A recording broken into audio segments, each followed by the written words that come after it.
Good morning to everybody seated here at the Shehu Musa Yar'adua Centre in the Federal Capital Territory, Abuja, and also to all our viewers watching us from across the globe. This is News Central Television's Town Hall series, live from Abuja. Now today we are addressing the protests that went on across different states in the country. But first I'd like to explain what the Town Hall series is. News Central Town Hall series is a gathering of the people where we have the people air their own voices, not on social media anymore, but live as things have happened to them and for them, particularly for events that have touched the people, that have concerned both the people and the government. This is about the 6th of our Town Hall series. We've had several ones in Lagos. We've also gone to Delta State. We've been to Jos as well. And now we are here in Abuja, and we intend to take it beyond here. My name is Bernard Akede. I'm lead correspondent at News Central Television, I beg your pardon.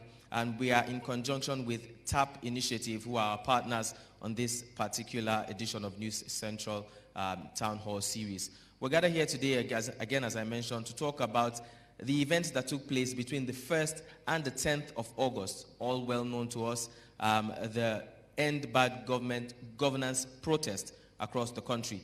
This event rocked the country in several states. Unfortunately, there were some fatalities across the country in certain parts, while in other parts, they didn't witness anything concerning the protest at all. Now, these are some of the things that we intend to be unfolding as this show rolls on. Hopefully, we have about 2 hours to take this. We are streaming live on all our social media platforms, and we're on DSTV 422, as well as on StarTimes 274. Recording in progress. Also, we'll be streaming on social media as well as via Zoom. We have people joining us from there. They would also be speaking and listening to us as well. Before we go on, I'd like to also announce that this Town Hall series had already commenced yesterday on our Twitter space. There was a very engaging conversation that had in total about 14,000 people who engaged all across that period. And at any given time, we had about 2,000 people listening and watching. And impressively, after the conversation, we still had another over 2,000 people who went back there to listen and to watch the recording of that particular conversation. And hopefully we believe that riding on the back of the commencement of the conversation from yesterday's Twitter space, we're going to have a successful outing today. We do understand that we started late. We apologize. Yes, we are late, but we believe that it shall be great. And now I would like to quickly call on our partners from TAP Initiative, Mr. Martins, who would also come up on stage to also give a brief introduction of TAP Initiative and why we are partnering together. Okay, I'm being told that just before Mr. Martins joins us, I beg your pardon, we're going to go straight to the program and then we'll come to Mr. Martins. Now, first on the list, we are looking, as I mentioned, at the protest that rocked the nation. We do know that this protest was brought on because of the current economic situation across the nation, and it was spearheaded by youths in the country from different civil society organizations and some individuals who also decided that enough is enough. Joining us virtually now to commence immediately with the conversation is Dr. Oby Ezekwesili, who will be joining virtually. And our first point of call or first point of conversation is the reason for the protest itself. We've had this conversation across several programs on News Central Television. Do excuse us for that. We've had this conversation already across several programs on News Central Television, and we know across several platforms as well, on social media and on mainstream media. And we're going to go back to this to be the beginning of today's Town Hall series. If we have Dr. Oby Ezekwesili with us, she will kickstart this program with the reason, what were the possible reasons for this particular protest that rocked the nation between the 1st and the 10th of August. All right, but we wait for Dr. Oby Ezekwesili to join us visually. I would like to once again call Mr. Martins from TAP Initiative to please join us, to join me on stage. TAP Initiative is our partner on this particular Town Hall series here in Abuja. I know that there's not many of us in the hall, but please can we give them a round of applause? They have partnered us all the way up until here. Thank you so much. I want to welcome you all to this very, very important meeting where we will be speaking up to discuss issues that has to do with our nation and specifically the protests that took place 1st of August till the 10th of August. This meeting is actually supposed to elicit some kind of conversation that that threw up the protest, and to also be to figure out ways within which we should be addressing key and relevant stakeholders in government as to what has happened, where we are, where we should be going, and if the demands of the protesters, which are also representatives of ourselves sitting here as well, because most of the issues and the demands that were put up there are things that directly affect us, affect our family members, affect our friends, our colleagues and relatives and everyone else, those doing business and also those who are beneficiaries of whatever business activities are ongoing. So it's a conversation that will be free, open, and we at TAP Initiative are very, very excited and delighted to have you and to be partners of News Central to organize this particular event. We are an organization that is at the forefront of judicial accountability, governance, and ending bad governance as well. So we would encourage you to feel free. Nobody is here to arrest you. Speak up, Soro Soke, say it as it's doing you. We will also say it as it's doing us, and there will be nobody here trying to stifle or gag you. Once again, thank you so much, News Central. Thank you for the opportunity to partner with you. We are very excited to be here. Thank you very much. Please, can we put our hands again once again for TAP Initiative? Thank you so much. Now, while we still await Dr. Oby Ezekwesili to join us virtually, I'll quickly run through what we have on the program. Again, as Mr. Martins did say, it's an avenue for all of us to speak our minds, no holds barred, no fears. The way it is, the way we feel about it. We're also expecting people who were directly or indirectly affected by events that happened during the protest, whether here in Abuja or across the nation or even outside the country. All right, we have Dr. Oby Ezekwesili joining us now. Dr. Oby, if you can hear us. Okay, delighted to join the town hall and to speak to the issue of protests for the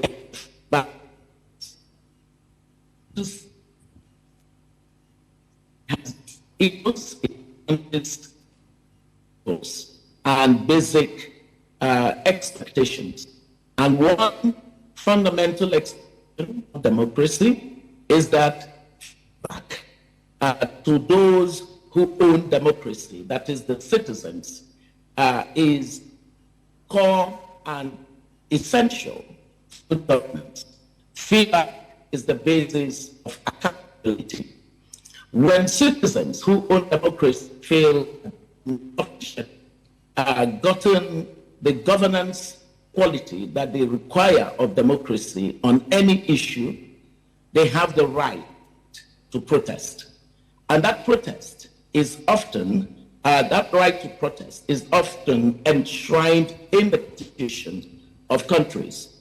In our own constitution, the right to dissent, to protest, to mobilize against an issue of democratic governance that one has an opinion on is guaranteed. And so to that extent, protest is essential, inalienable to the rights of citizens. And then 3, when government act so that everything is for people to dissent must get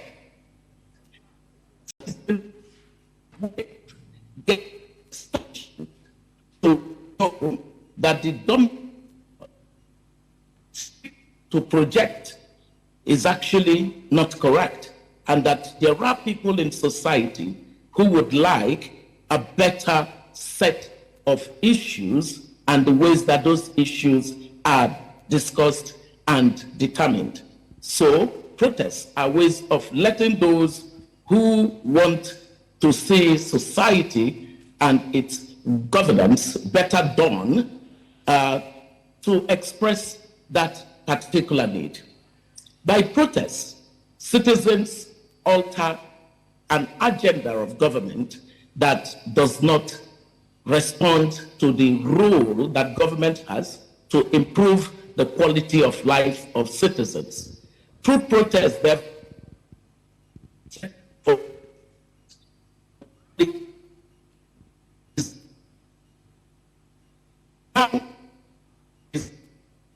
enable people to know that they are not in the minority, that there are many other people who feel exactly the way they feel about the country is governed.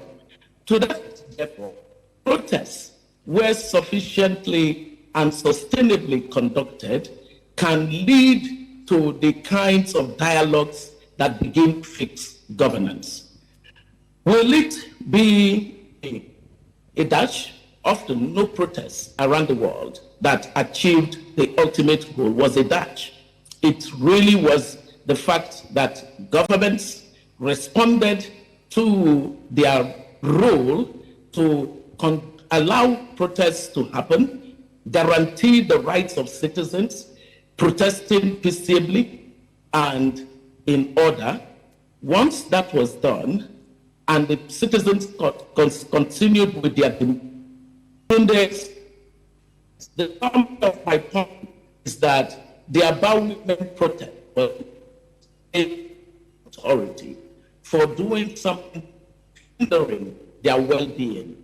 In this way, modern protests can achieve what the Women protest achieved: be heard and the right thing be done by government. Protests must be protected and protests must be sustained in order that a dominant power exercised by government does not infringe on the right of citizens to be well governed. So we can end that governance through sustained protests. Thank you very much. Thank you so much, Dr. Oby Ezekwesili. Please, can we put our hands together for her? We know it had been challenging because of network issues, possibly because of the weather as well. Unfortunately, we do not have control of the weather, but the show must go on, as we say here. Now, Dr. Oby Ezekwesili has explained that protest must be protected, and it's a part of democracy. If we do want to sustain our democracy, any democracy as well, protest is welcome. It must be protected, it must be sustained, and it must be done properly. Going forward now, she has explained the reason why there must be, or why there should be protests, and why this happens across not just this country, but we've seen it happen in several countries across the world, only that the way it is being organized is different. Now we're going on to the next point on our agenda. The protesters, or those who convened the protests from different parts of the country, did have several points that they wanted the government to address. Whether or not these points were realistic is one question we're going to be looking into, and then later we'd also want to find out if eventually these points were addressed. Sitting here with us, we have Dele Farotimi, and we would like to beckon on him to please join us on stage as well to discuss whether or not some of the points of the protesters were indeed realistic, and what he thinks about how these points were addressed. As he comes forward, please can we also put our hands together for him. Again, this is News Central Town Hall series, and we are talking about the protest that recently took place across the country between the 1st to the 10th of August. Good morning, everybody. Well, when you ask if the protest agenda is or was realistic, I guess it would depend on exactly how you approach the question or you look at the subject. I have believed for a long time that protests are a waste of time in Nigeria. And I believe this to be the case, not necessarily because I disagree with the legitimacy of the grievances that have led to these protests, but because I believe very strongly that there is a misunderstanding of the issues. I believe that the Nigerian victim continues to make the error of assumption there is this fallacious assumption by the Nigerian that he or she is a citizen. There is also this further fallacy of assumption that presumes that Nigeria is a democracy. It is even now further compounded by the assumption that we are governed either by politicians or by persons who derive their legitimacy from our sovereign will. All these errors have conspired to lead to this situation where Nigerians believe that there is a listening government to whom they are protesting. But the evidences of our highs and the summation of our intellectual capacities should tell us that all these are lies and delusions that we have fed ourselves over the years. You cannot be a citizen in a space that is ungoverned by law, where the law does not rule. You cannot have a democracy. Where the law does not rule, you cannot have a government strictly so called. Nigeria is ruled by the administration of impunity. So when the Nigerian gets up and imagines himself a citizen, contrary to every evidence supplied by his senses, you have to know that ab initio, the demands he was Recording in progress. could not possibly have been realistic, because it proceeded from multiple wrong presumptions. If the Shia are considered citizens, nobody will turn guns on them and kill them the way they are killed, routinely. If Nigerians, now I'm being more general because nobody asked the religious or ethnic affiliations of those who were killed at Lekki Toll Gate, if they were deemed citizens, persons protected and entitled to the protection of the law, nobody would have dared to kill them, because the officers would have been acting under the law and they would have had to render an account under the law.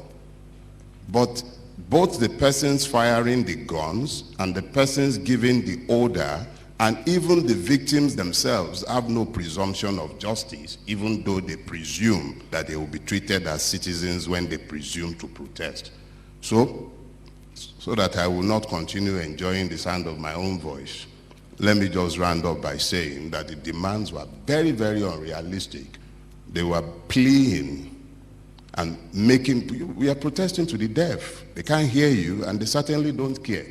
There is no relativity between those in government and those that they afflict. What is the concern here? I was going to read through the agenda of the town hall series so we know what we will be discussing. Next, we're going to be talking, we earlier had, for those who are just joining us, Dr. Oby Ezekwesili talk about the protest itself, what the protest was about and whether or not it was necessary. We also had Dele Farotimi, who just spoke to us right now about whether the demands or the points of the protest and the protesters, were realistic or not. And he says, according to him, they were unrealistic because they were speaking to a people or to a body or to a government that does not listen to the people. Now we are back online. We're going to go ahead. Now we're also looking at whether or not the protest could have been averted. Now we do remember that prior to the protest, there were messages put out. It was spreading on social media. We know that the youths and the people who intended, or the conveners of the protest, tried to reach out to the government by sending messages. And within that period, as the protest drew closer, we began to see different actions and activities by different government officials in different places. We saw the sharing of palliatives in some places. We saw the Niger Delta youths being empowered with certain amounts of money and certain things and job opportunities in certain places.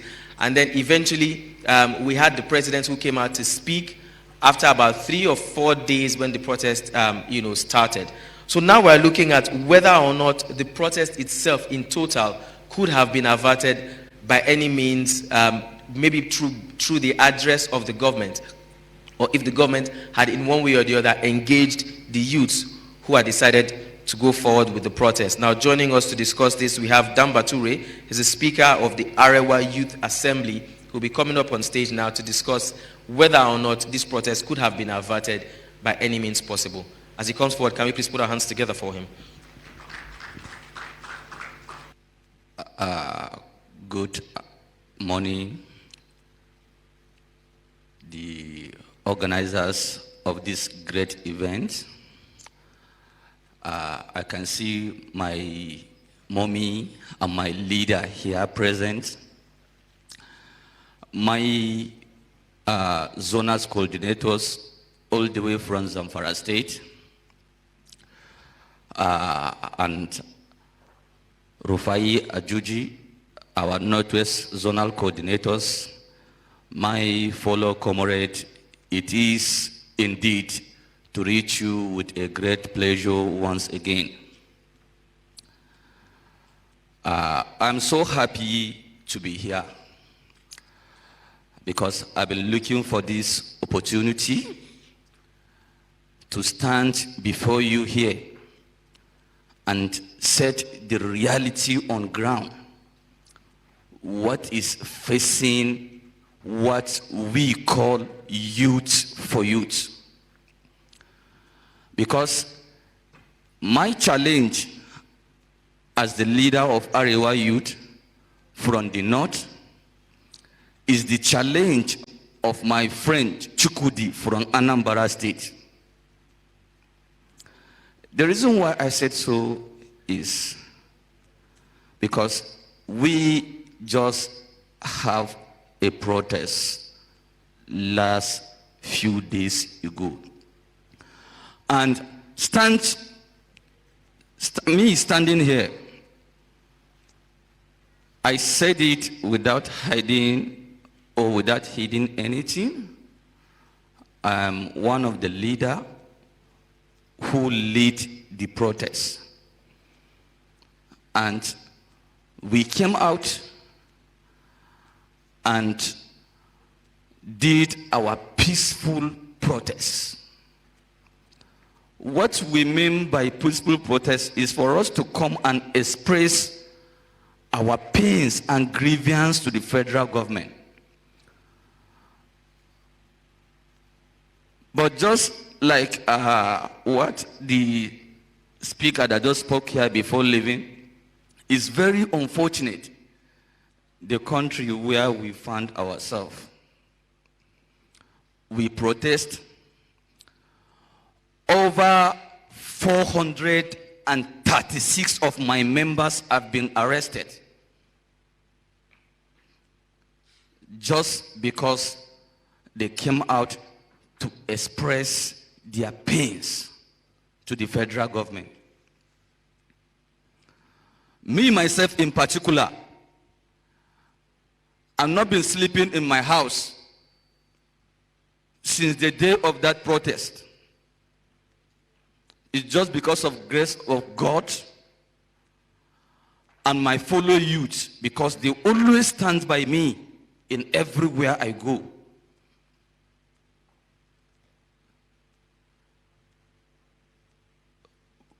After everything, the federal government decided to call for a dialogue in which we said is the only way for us to sit down and negotiate with them. But very unfortunate, they take it the way they want, and they did the same thing that they always did as a politicians.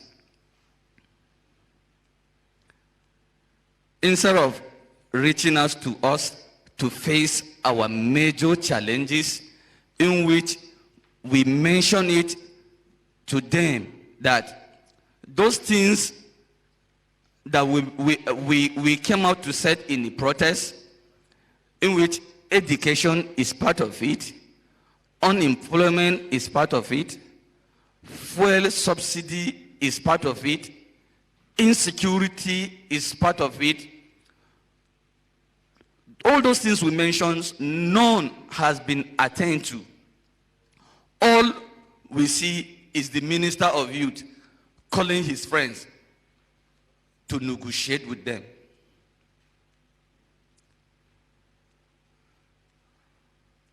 So I stand here before you on behalf of the Arewa Youth Assembly for Good Leadership to say that none of our demand has been solved or attempted by the federal government.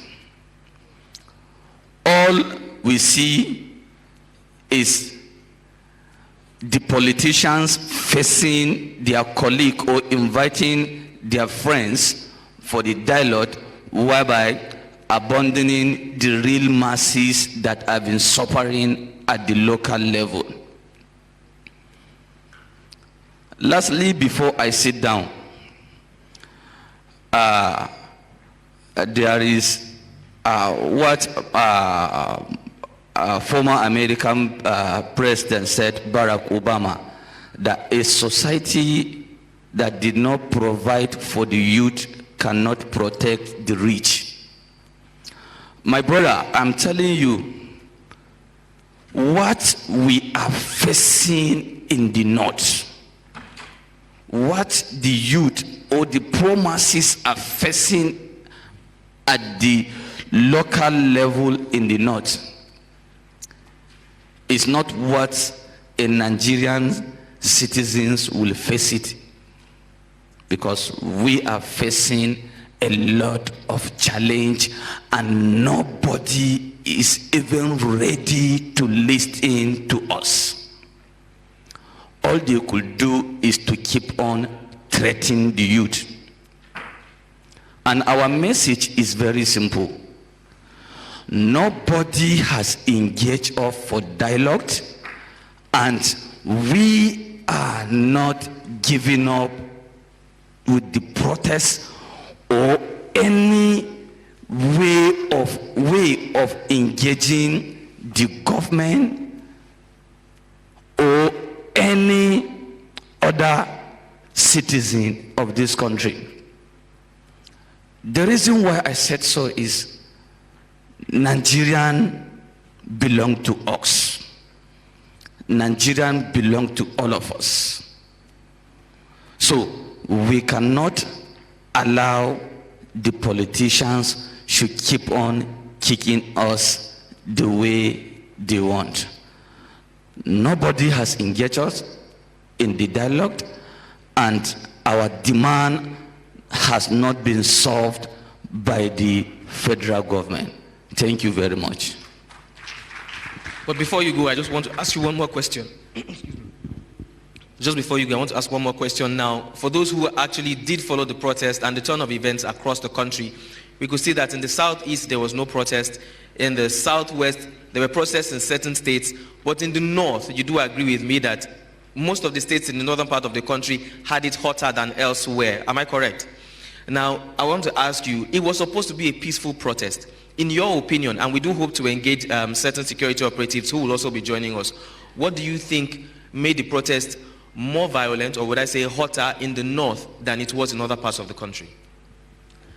Thank you very much. I think the reason why the northern Nigerian decided to take it so hot this time around is because we don't want to be left behind. We have been fooled during Buhari government that we should not engage into answers because the government belongs to us. Let me tell you the truth. The north, the northern Nigerian youth suffered the most during Buhari government than any other government. So for how long are we going to keep on fooling ourselves? As I'm talking to you, people are dying right now in the north. And issue of saying the north has taken it so seriously, my brother, not only the protests, this time around, we are taking each and everything seriously.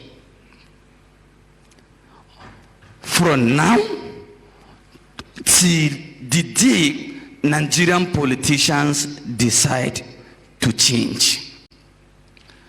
And issue of some of the hoodlums who just came and hijack the protest is something that we see it that it was organized by the politicians.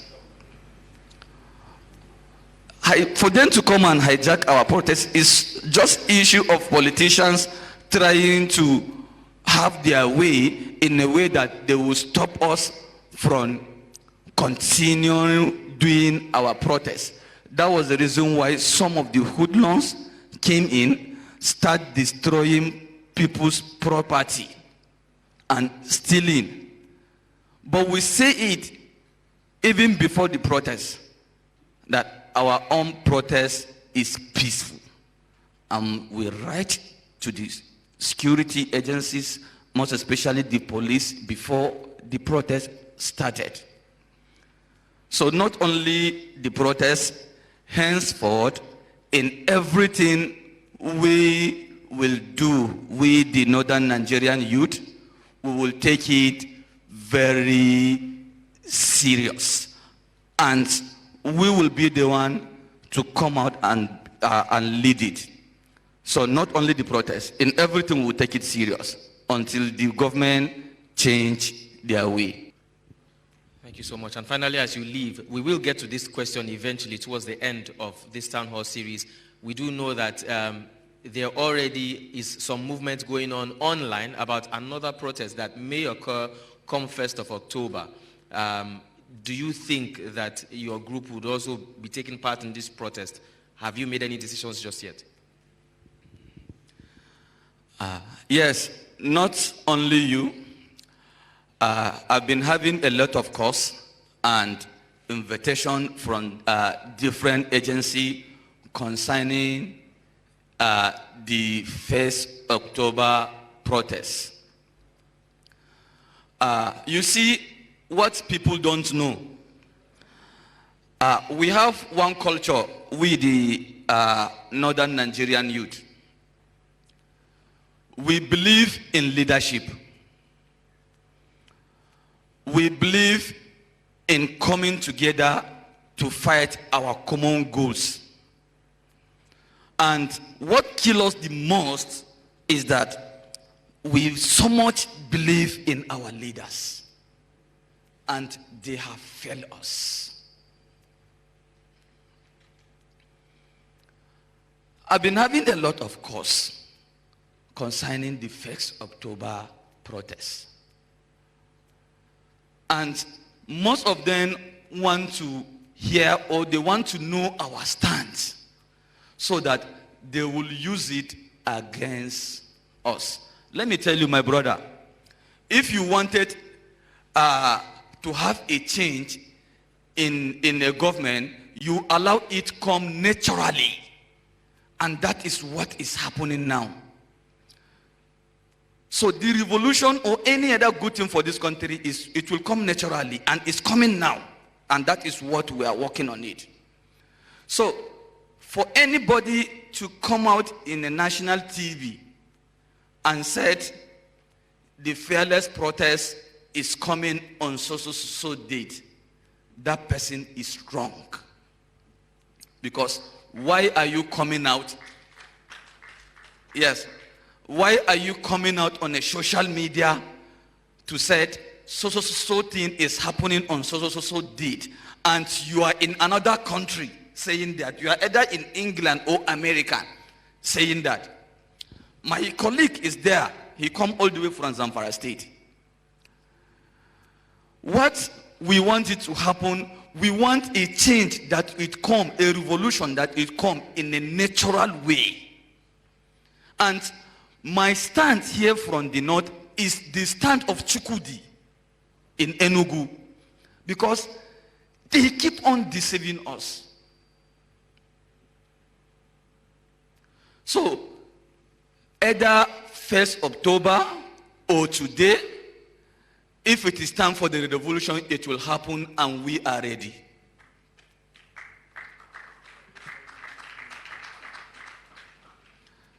We are ready. The reason why I say so, I'm a comrade.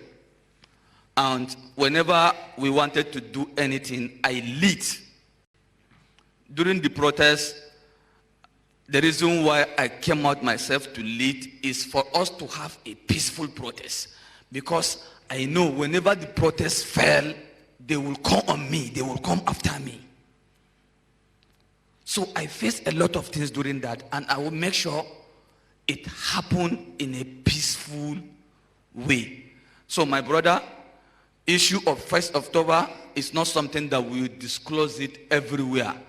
Don't be surprised. After leaving this event, we will start the protest. So it can happen anytime. Thank you so much. Now that part we were not expecting, but of course, like he said, the reason for the protest are issues that are felt not just by people in the north, but the same people felt the same, or rather people felt the same thing in all parts of the country. We're still going on with the town hall series. For those who are just joining us, we're discussing the hashtag End Bad Governance protest that rocked different parts of the nation just about a few weeks ago. Now we're going to the legal part. There were times when the protesters, or at least those who were agitating for a change, agitating for the protest, were accused of breaking the law. And then there were times when those who were protesting accused the government and even security operatives of equally breaking the law. In Lagos, where I reside and where we covered the protests from, our protesters were confined by law, by court injunction, to just one particular place, which of course led to, as some had said, diminishing or weakening the strength of the protest and the protesters. And in other parts of the country, protesters were accused of going violent, which also caused security operatives to add force or to increase the force that they used to, to settle the protest. And in some cases, that led to several casualties. Which leads to the next question I'm going to bring forward now. Now, the different parties have accused each other of breaking the law concerning carrying out this protest. Next, what we're looking at is what exactly are the dictates of the law when it comes to carrying out peaceful protests in the country. We've seen in several countries where protesters are marching on one side and security operatives are on the other side, ensuring that the protest is not hijacked and that the protesters are not attacked. In this case, we want to find out from our legal representatives here, or rather legal partners, what exactly are the dictates of the law concerning, how protests should be carried out. I'd like to call forward to join us here Ene Obi, who's a former country director, Action Aid Nigeria, also civil rights activist. Please, can we put our hands together as she comes forward? Good morning, very distinguished personalities here present. Bro Dele, it's a great pleasure to see you. A great pleasure indeed. And I have come here today to honor the media for their role, for their patriotism. Because throughout what was happening, it's not that the media was giving some money or whatever, but whatever was happening, the media, they were truly, truly there, and they reported what they saw on the ground. So I want to congratulate and appreciate each and every one of you as you are performing your patriotic roles. And I'm really happy to see the very distinguished personalities here present and those who are also online. When you are talking of the legal issues, I think sometimes when you are in your own comfort zone and you are hearing voices of other people, and the reason why I appreciate Dele so much is that sometimes I'm thinking maybe I'm going crazy. Am I in the same country? Am I really in a place where I should even be asking for challenges? This is the first time in our history, and where I tried to do some research to see whether people confine people who want to protest into an environment. And I couldn't find anywhere. It's the first time in the country that you now tell us you want to protest And you asked us to go to the stadium in Abuja. And in Lagos, you also try to confine people. For us, it was startling. Is this a joke? And on that first day, unfortunately, I didn't have the opportunity to go, to the field because I was with the media. And I just said, these are the most quiet human beings or the most obedient Nigerians that I'm having. And they are going to the assembly, they are actually going to the National Stadium. I'm just going to talk about Lagos. And they went to the National Stadium, and there, the government people, the pro-government people were mobilized. About 15 vehicles were mobilized. You have asked them to go to the stadium, and you have mobilized against them also in the stadium. Look at the kind of insanity of our leaders, mobilizing Nigerians against Nigerians. Young Nigerians, dividing and rule. At the end of the day, that day, some of them were fighting that they asked them, they were going to give them 5,000. They are now giving them 3,000. They were busy fighting. But when people decided to go to the Eagle Square, they went to the Eagle Square. One of the things we were also told is that, the police said you should not go to the 3-armed zone. In all of our protests in this country, at least in Abuja, we go to the National Assembly. You go to the Eagle Square. You go to wherever you want to go and protest. And for us, when you ask several questions, you were talking about, what is going to come? Did it happen? Or what is going to happen after? The warning we have been given is that the things that will come in front, the government will not be able to stand it. If this protest did not happen, other protests will come. And was there a mobilization for this protest? Ladies and gentlemen, I was in the protest. I was not mobilized. Hunger has no language. Poverty has no language, whether you are in the north or in the south. And I will come back to the fact that you said there was protest in some parts in the south, or maybe southeast, and no protest in the southeast. You are talking about it. Let us look at the unity of this country. There was an issue of the militants in the south. President Yar'adua then sorted it out by talking to them, organizing them, and rehabilitating and giving so many scholarships. He came to we had the bandits or the insurgency in the north. Some people who have said we have killed thousands of people, you are rehabilitating them. But you have Nnamdi Kanu in prison. How many people did he kill? What did he do? If you lead the good, the bad, and the ugly, if you are a leader, have you called the people in the southeast? When we went for election, I led the civil society organizations to election in Anambra State, and then, going to the 2023 general elections. When we got to Anambra State, there was so much going on. We asked the security agencies, why don't you engage the people you are talking of IPOB? It's not that these people are not known to you. Talk to them. I can tell you that Anambra election became one of the most peaceful at the end of the day, but we were traumatized by several things. What we are saying here is, who are you? Now, the President Bola Ahmed Tinubu himself, who knows how to protest. You see, the journey leading us to the protest itself. You started by mobilizing religious leaders. Bringing every religious leader to Abuja. Bringing, traditional rulers to Abuja to appeal to them.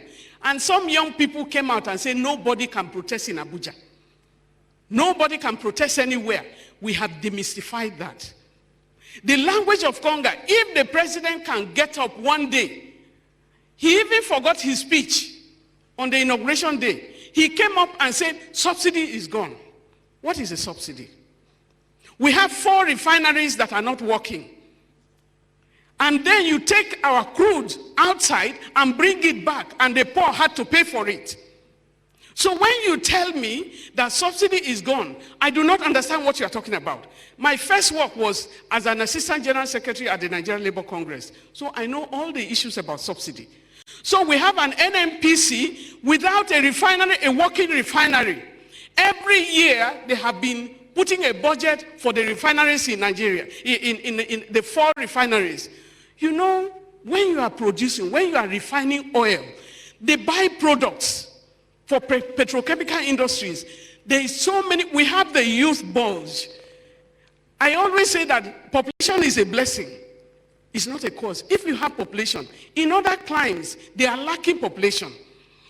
But here we have thousands of young graduates, energy for industries, and the industries are not there. You take our money out, and then you bring back. So how can you tell me, if you are buying the crude 100, and you take it out, and then you purchase it again, buying the refined product 500, and you ask me to pay for it? The kind of irresponsibility and insanity we have is a test case. But they didn't know that the protest will eventually happen. Let me tell you, I was at the protest, but nobody gave me a call to go and protest. I'm a woman in this country. I go to the market. Because of that singular act of Bola Ahmed Tinubu of saying subsidy is gone. One day we went to bed when the fuel was 165, and we woke up and it was 617. And Nigerians went to bed. I can't believe it, because I have lived through protests. I lived through the structural adjustment programs, and we saw what the government, the level of insanity and primitive accumulation of wealth is unforgivable. We have almost a wastage of the political class. Not everybody is a waste, but many of us, many Nigerians, and the reason why I went out, even went to go and sit at the National Assembly, or National Stadium, was because they were tear-gassing students, tear-gassing young people who have come out to, they have even obeyed you enough to go there. Nobody is obeying anything, because Eagle Square belongs to us. Anywhere we want to go, we'll be able to go. Answer the language, bring down the fuel price. You don't need to organize any meeting with anybody. Don't call me to any meeting. You didn't call any one of us to a meeting when you increase the price of fuel. So don't call anybody, act. And the very person, and he also mobilized something that happened uniquely. The words of opposition were quelled because they have placated. If you show your face, they say you are the one. Are you afraid? Who are you afraid of? My junior colleague here said, I cannot sleep in my house. I will sleep in my house if you like. Even in the military, during the military, we were protesting. I was part of the team that called an extraordinary session of the African Commission on Human Rights for the Abacha regime. We went to the country, we went and we came back. We went to Kampala for that meeting, and we came back into the country. And they allowed us into the country. They allowed negotiations. So what are we talking about? The political class. I want to speak one more thing, that the cost of governance that we talk about. How can you have 400 people accompanying you on international journeys? And you have, in each of these countries, you have the High Commission. So why are you taking those things around? And I spent some time in Tanzania. One of the things that President Magufuli, of blessed memory now, did was he wanted to travel. They had about 30 people in the entourage for him. He said, for what? Why are you giving me all these people to travel with me? He said, no. Give me 3 people. What of our embassy over there? 3 people. They took the money and turned Muhimbili Hospital. Use that money. He said, you have the money, bring the money. And he used it for the hospital. Now you have our president taking entourage. At this time, he bought a plane, an Airbus, and a car for 1 billion. If I drive a limo to my village now, I'm the one with poverty in my head. The level of insanity needs to come down. Don't talk to us. Act and we will understand. Thank you. Thank you very much, ma'am. Act and we will understand is what she had said. So in essence, she's saying that there was no need for a dialogue. The people had said what they wanted, and all they were expecting was a response. Now, very quickly, I would like to call on again Mr. Dele Farotimi. I know that you had come, just very briefly, sir. Just 5 minutes. And the question we want to ask is, yes, please, he does deserve the round of applause. Please go ahead. The question we want to ask now is, what should a proper protest look like? The protest had been criticized from different avenues, from different areas. So we want to know now, eventually, if the people were wrong in putting forth that protest in the way it turned out, then what should a proper protest look like in Nigeria? Thank you so much, sir. I'll build on what I'd said before, but I noticed that quite a lot of people have come in now who are not around earlier on. So I'll just do a small recap. So what would a proper protest look like? I've already said earlier on that for you to have a protest, you must first of all be protesting to an entity that has listening ears. That entity must be interested in what you are saying, and it will then consider these things and logically respond. If it is unable to deliver on what you are demanding via protest, it would explain the constraints and then seek your understanding.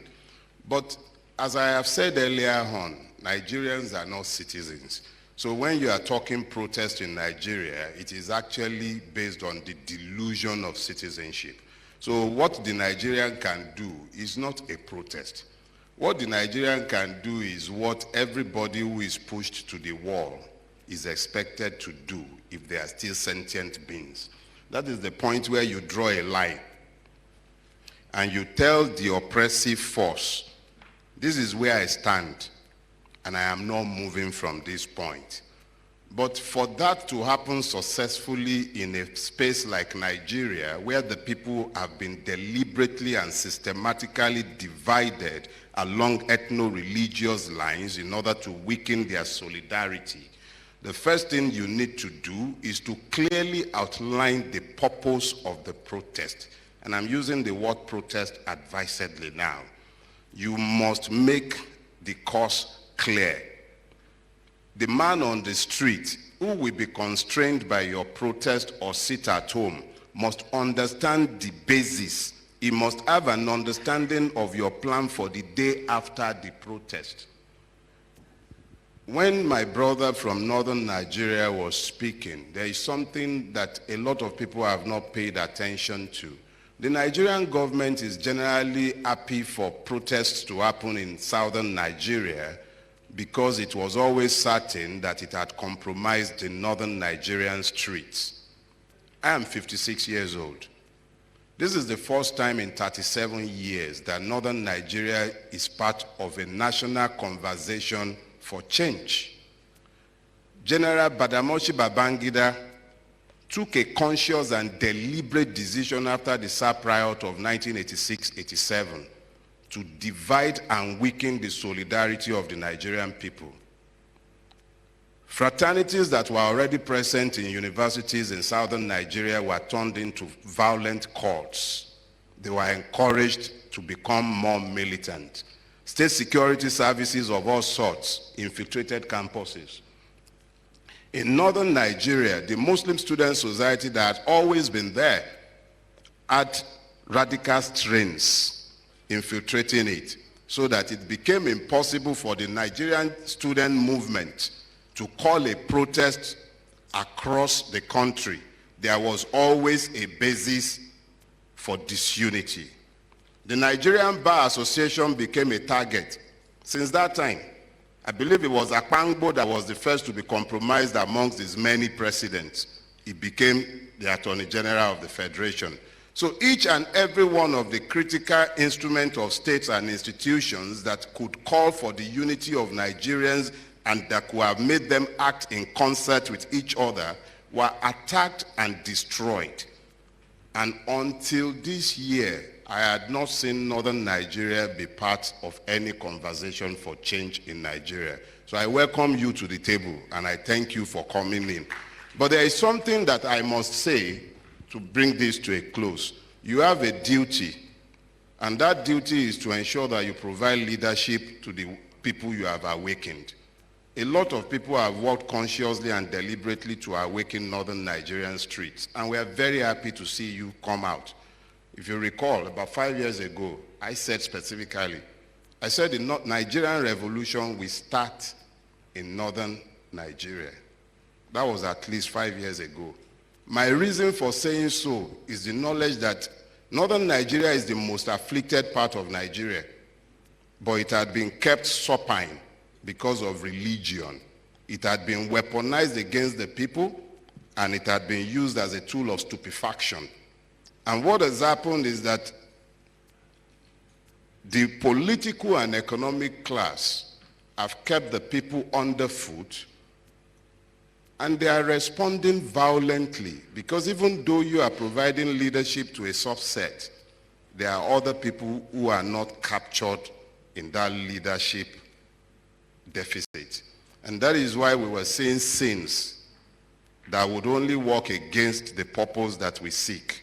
The system is happy when you embrace violence. It's always very happy. It legitimizes its own reflexive recourse to violence against those who demand change.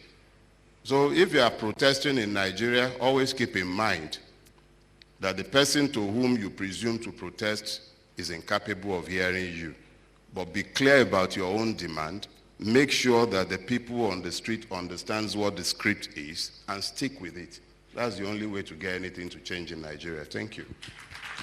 Thank you so much once again, sir. Can we continue to put our hands together for him? Thank you so much. Now, as we go forward, our speaker before Dele Farotimi, Ene Obi, did make mention of a particular group of people who made things work and who have been doing that and who largely are being overlooked, and that is the press. The journalists around the country ensured that we got to see what was going on and to understand how this was happening. And because of that, we're going to call a representative of the NUJ who will come and speak about that. But before I go there, I'd just like to explain something and why we are calling the NUJ to speak on this. Now, as the protest was going on, in fact, before the protest started, we had a group of journalists who were harassed in some parts of the country, even before it started. While it was also ongoing, some journalists were also harassed. As a matter of fact, some were detained. I'll give a few instances. I myself standing here, you may have seen some videos that went online on the 31st of July. New Central Television's crew was carrying out a live broadcast at around the Lekki toll gate, and we were accosted by some police officers, and live on camera they stopped our programming. Fortunately, we had all that captured on tape, and it also went on social media. Following that, on the 6th of, and that was from the police, on the 6th of August, while the protest was ongoing, the police moved us, all the journalists, away from the epicenter in Lagos, which is the park in Ojota, and told us to move under the bridge at the Ojota bus stop, pretty much leaving us exposed to any and everything. They were there with us when we were moved, and then after a few minutes, they left us there. Now, while we continued our live broadcast, you also may have seen that video where myself and some other members of my team were physically harassed by thugs from that Ojota area. One had a shovel, some had a green pipe, and other sticks that they were armed with. If I see green pipes now, I have PTSD, because I was hit on the back with one of those pipes. Now we're calling on the National Secretary of the NUJ, in the person of Mr. Achike Chude, who would join us here to talk about the role of the press when it comes to protests. That is one. And also to talk about what the press deserves when it comes to protests. What should the security operatives be doing for, with, and to the press when it comes to protests? As he's coming forward, can we put our hands together for him and our hands together for every journalist who has been working to ensure that Nigerians see the truth and hear the truth? Thank you very much.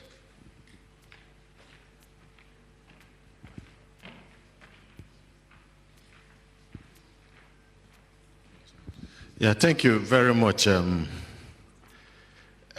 Central, for this event.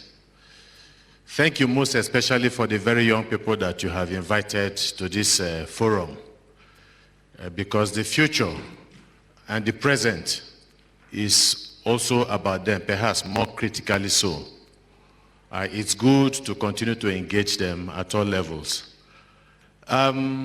The former speaker, Ene Obi, was talking about the situation in Anambra State when they went to to observe the Anambra State election, governorship election. I happened to be with her, and so some of the things that she talked about, the tension, we all experienced it. But the issue was, are we going to run away? Especially for somebody like me, because that happened to be my state. That happens to be my state. And I said, can I run away from my own home? So we went.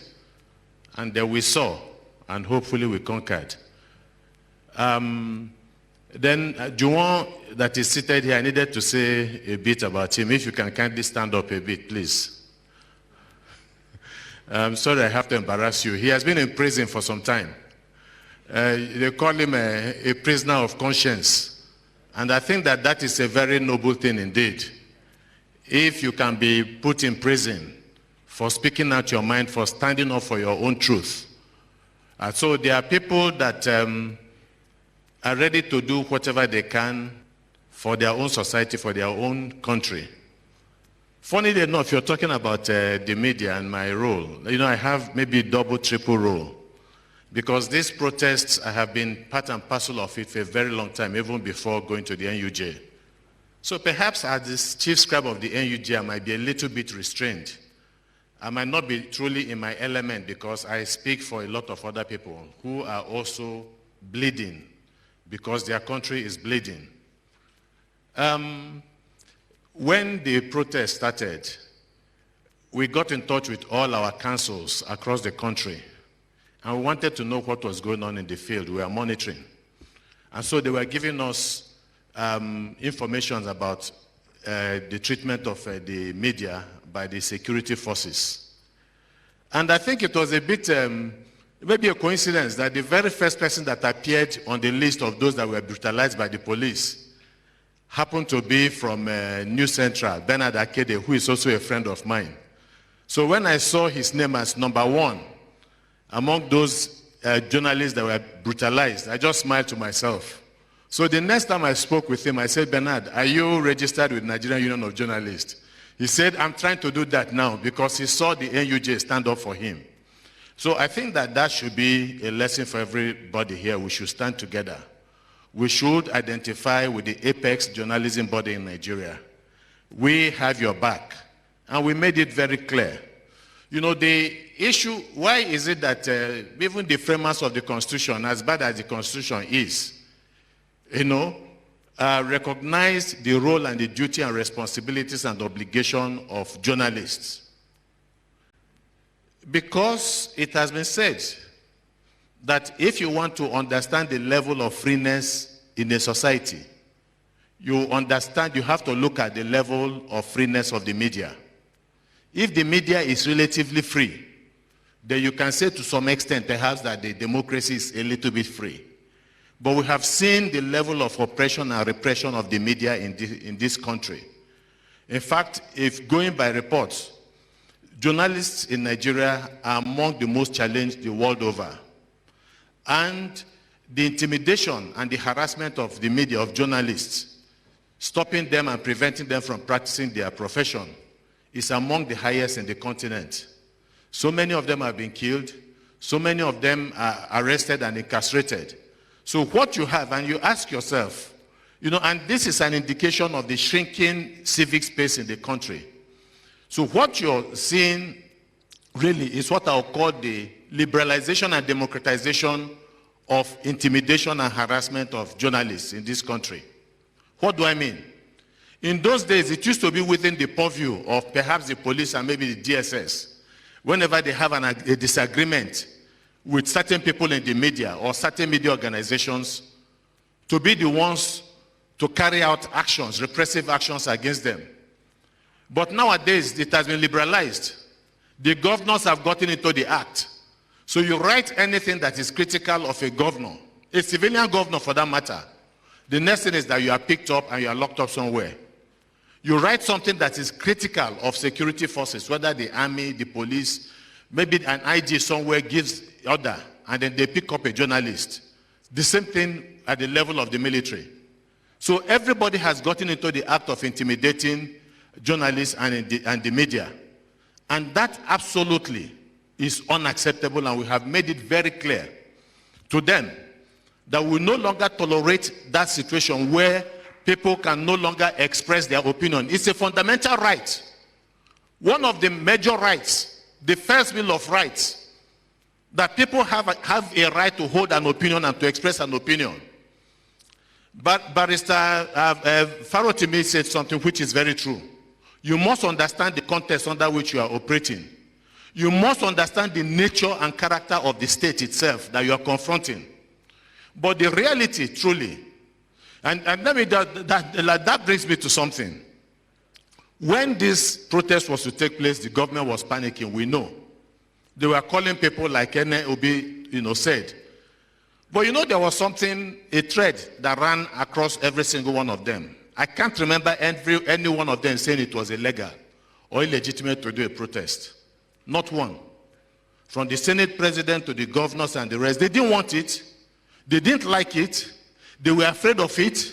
Because even while the build-up to that protest was going on, we were being told that all manners of rich people and their families were flying out of the country. You go to the airport, that's what they will tell you. So somewhere along the line, they know what they have done. They know the damage they have done to this country. You know, but none of them could say that it was illegal. Why could they not say so? Because we are supposed to be in a democracy. And so when you now say openly that you know, the exercise of your right as a people is illegal, then what are you saying about the democracy that you're running? You know, but they did everything to make sure that they scuttle it. All of this violence that you are seeing, what is the basis of thugs being involved in a protest? It doesn't really concern them in a way, in terms of stopping the protest, except perhaps to be part of that protest if they are also suffering. And so we know that virtually too many people are suffering in this country, including even the thugs and all of those people. So why do they play the role that they play? Because they have been mobilized by officialdom, by those in the government, and that is very true. I have not been involved in a protest even before becoming the scribe of the NUJ, where we sat down and we said today we are going to destroy shops. We are going to break into people's homes. We are going to do this. There has always been a focus about what we needed to do and what the target was. So ultimately, protesters are peaceful people. And so the only time that a protest degenerates is because the state has introduced some, you know, antisocial forces into that protest in order to blackmail the people that are involved in that protest for the kind of action that the government wants to undertake. But beyond that is the fact that, you see, the government, those in power, have to sit down and ask themselves, how would they solve the problems of this country? I can say that where we are today, the socio-economic conditions that they have brought upon this country is too overwhelming. They lack the capacity and the ability and the patriotic zeal and favor to solve this issue. So what's going to happen? You now have a situation where the people dissent and they say no, which they have a right to. And then you now repress them.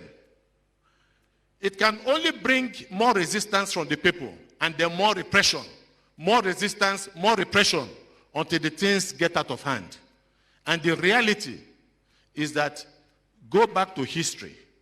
No government has ever won a war against the entire people. No government anywhere. Congo, Kinshasa, Central African Republic, wherever. We're just talking about Africa itself. So you cannot win by using the security forces to attack your own people. Ultimately, it will awaken even the dormant people, those people who never believed, you know, that, I mean, they had a business with government. And when it gets to that level, you have ended up mobilizing indirectly the entire people against your own government. So the best form is not to repress the people. You must look for a way to engage them while trying to solve the problems of the people. Because the people are watching. So if you say today that you believe in the nation, you believe that people must make sacrifice, the question people must ask you is, what sacrifice have you made? These are the issues. You know, so don't tell people, yes, you know that things are hard and the rest. And then you are proving billions of naira to build a presidential mansion somewhere or to do this, and the same people are watching. So these are some of the issues. Then, lastly, again, briefly, the issue of the media. The media is resolved. We have a role to play. And the media in Nigeria has always played that role. If you look at the very darkest moment of the country's history, the media has always stood for Nigeria. And I'm not saying that the media is full of sense. We have our warts and all of those things there too. But the vast majority of the citizens of this country, you know, are committed and patriotic. And with regards to the labor, NLC, Nigerians have woken up because they put too much burden on the NLC or labor in this country. And you forget that 25, 30 years ago, it was civil society that led any political agitation, any protest in this country. You remember the days of the Committee for the Defense of Human Rights, the Civil Liberties Organization, and other Campaign for Democracy. They led the struggle for the emancipation of the Nigerian people. They led the struggle for a better Nigeria. It was never Labour. Labour always joined them because they also had no choice, because they also felt that they had a historical responsibility. But a situation where somebody has a headache, you say, go and call me Labour.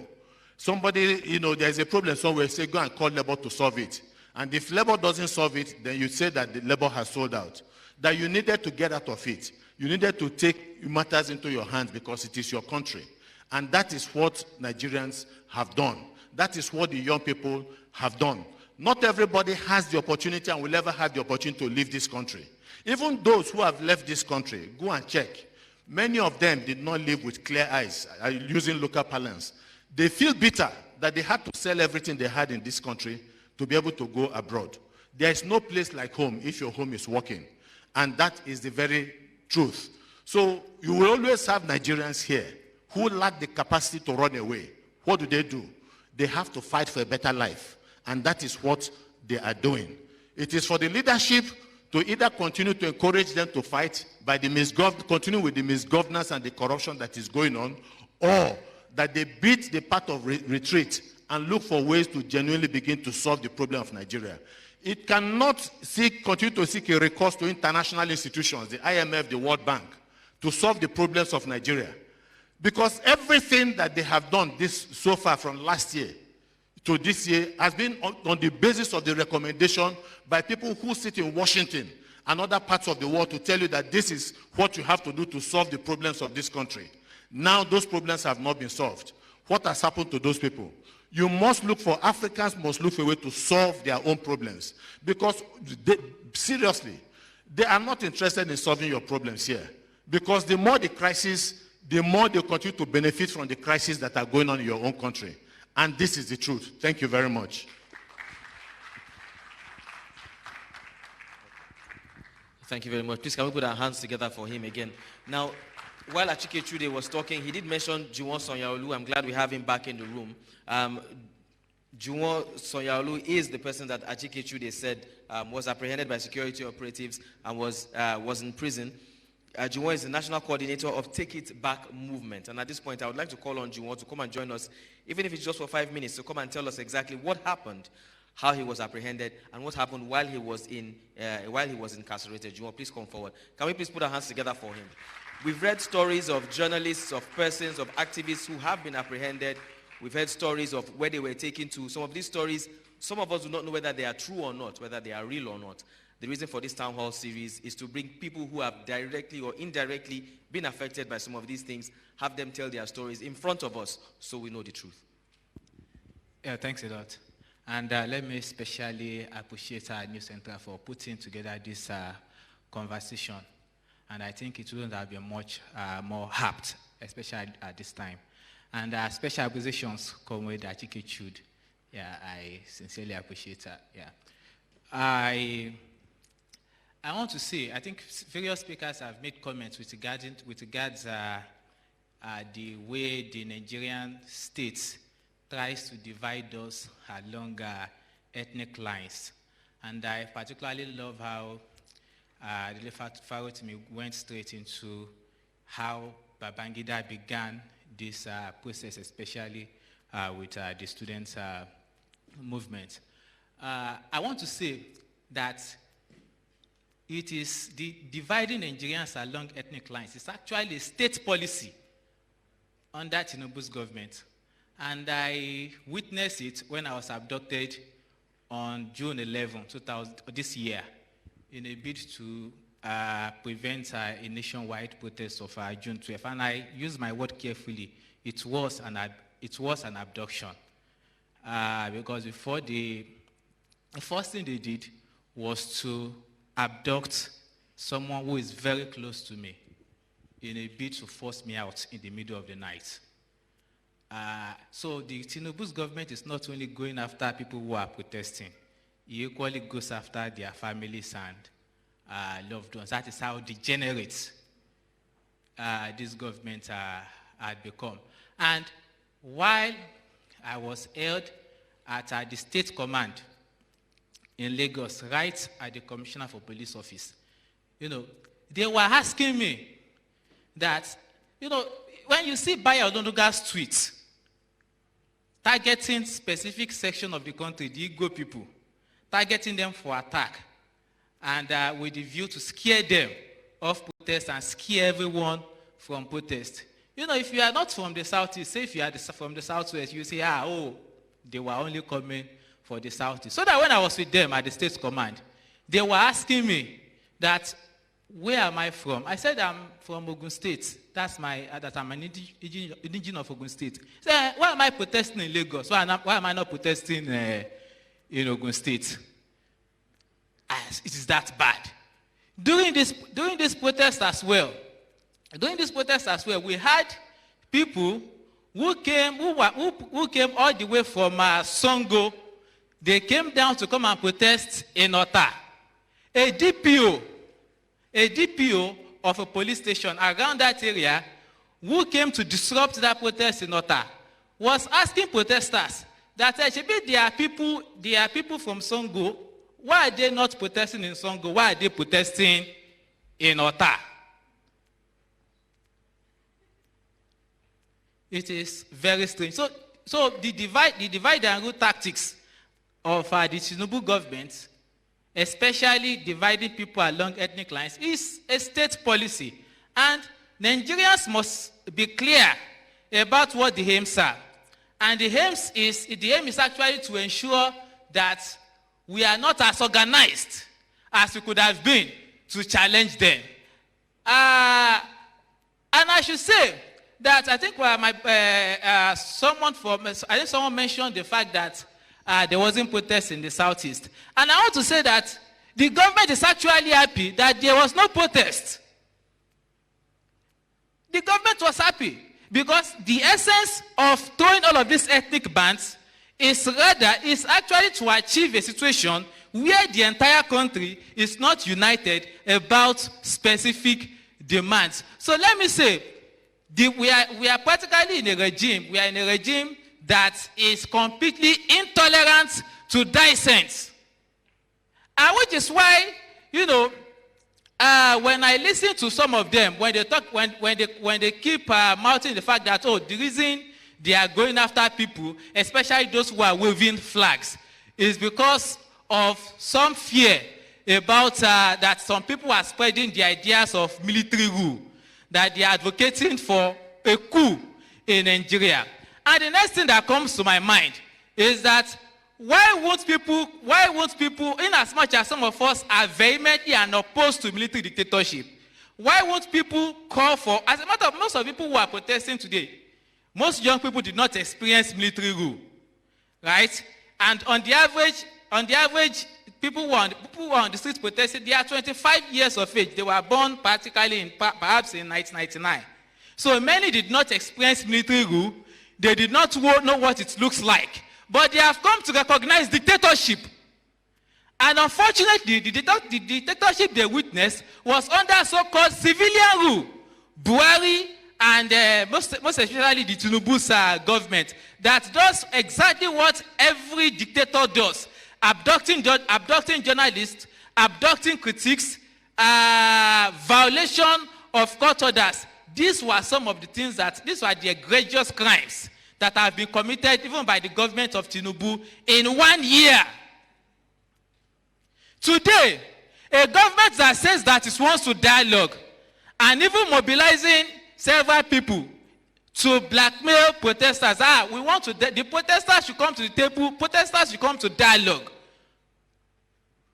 But does the action of government look like those who are interested to dialogue?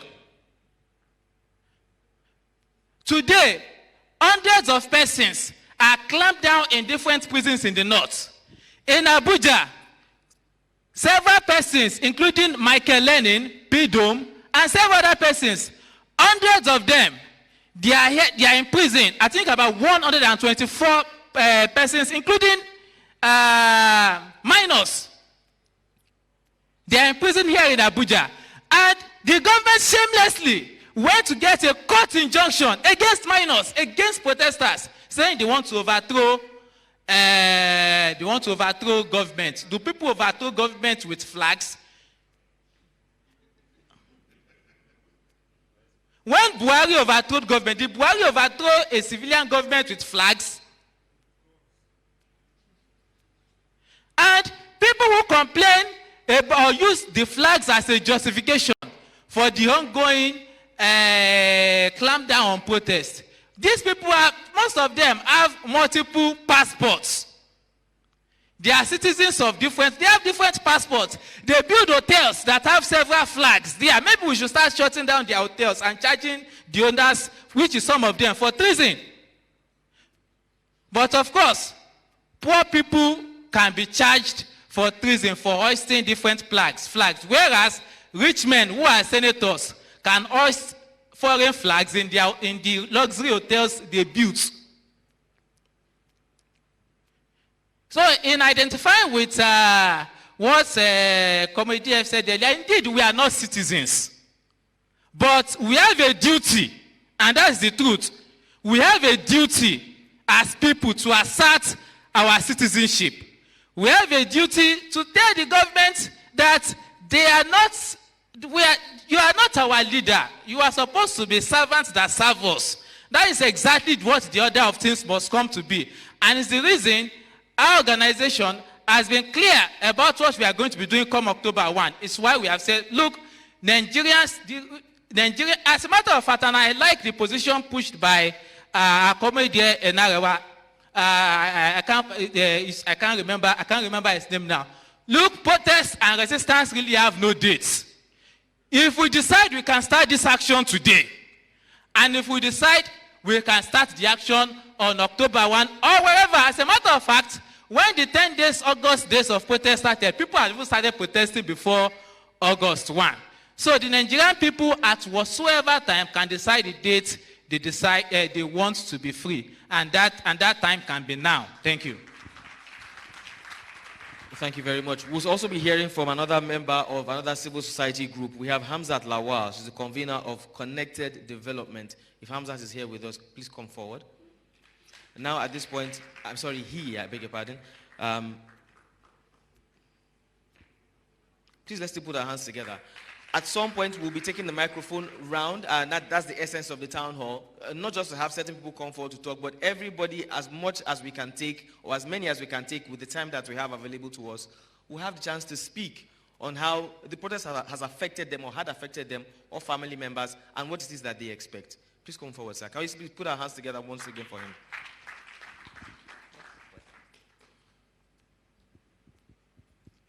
Okay. Hello, everyone. My name is Hamza. I'm an activist. And I think we all have to be activists, because the thinking have to change and the actions have to be taken now. While the protest was ongoing, I was stuck in the Northeast. I had gone for an outreach. And maybe I should share a quick story. Before I went to Bauchi, I was in Borno State. And in Borno, I went to Goza. I'm sure a lot of you would have heard about Goza, but maybe you don't know where it is. From Borno to Goza, you can't go by road. You have to go on a chopper. That's a helicopter. Our helicopter landed in the military base. And then I went to a few IDP camps just to hear feedback from the state they are in, and if they're actually getting service delivery. Do you know what it takes to lose dignity as a human being, where you don't know where your next meal is coming from? You say a family of 7, father, mother, and children in IDP camp, living on that tent. You see children being educated in a makeshift building. I remember when we left the camp and we were going to take our chopper back to Maiduguri. A few military personnel recognized me and walked up to me and said, "Are you not Hamza?" I said, "Yes, I'm Hamza." So they accompanied me. And one of them whispered and said, "We've not been paid allowance." Do you know what that means? This is someone who has a rifle, who's protecting you and I, who is in Abuja. And he's telling you that he's risking his life. His family is not in Borno State, and he has not been paid his allowance. But he has a rifle to continue to protect and serve his country. While flying back to Maiduguri, I was pondering and wondering and just trying to process what I had just experienced. In Bauchi, I had gone for an outreach. And you see, a lot of time we talk about numbers and data. Maybe we need to simplify it. Today, it depends on who you're speaking with. Some people will say we have 20 million children that are out of school. Some will say 15 and some will say 12. But just even reflect and pause. We're talking about 12 million people. Do you know what that means? Now you say there were protests and some of them became violent. If you don't invest in the future of your country, what you do is it will burn. It is as simple as that. And you see, you know my biggest worry and fear? It will burn us. If you see me, you think I'm a regular Hausa Fulani man, probably a politician. But I am not. But if these Zanga people, you run into them and they see you with this my white, they would attack me. Exactly. So my biggest fear is, you see, the protesters came forward. I think they were patriotic to even give a date, and they gave a time. I bet you the next protest that would happen would not have a date or a time. Some people are saying October 1st.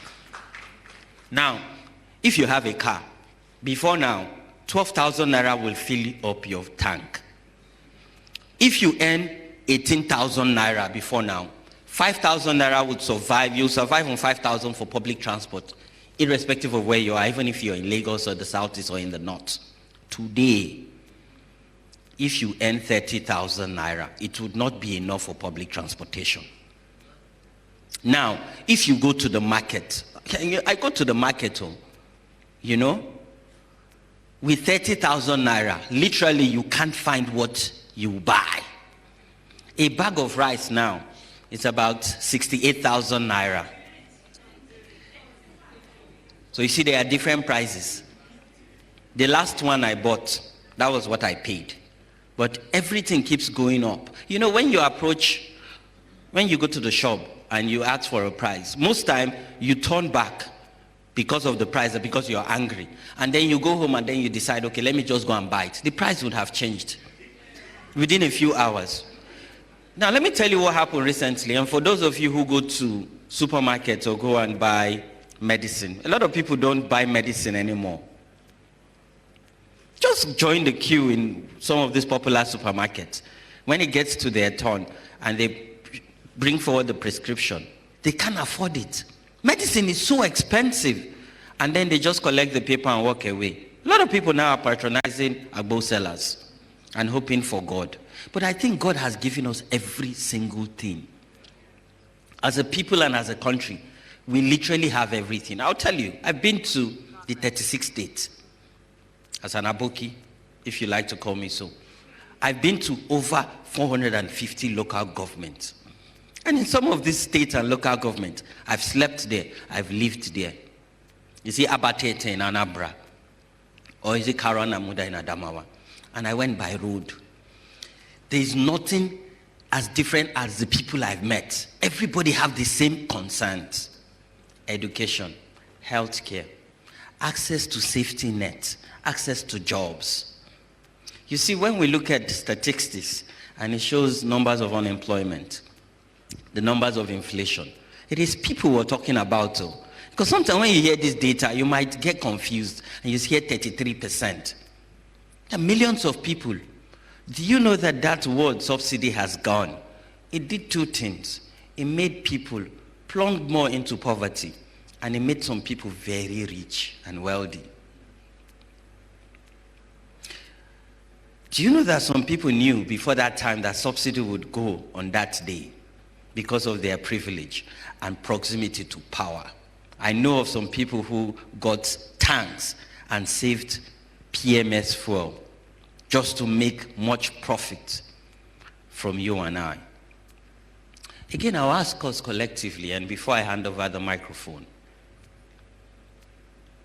as a people, we must unite under a vision, a mission, and accompanied by action.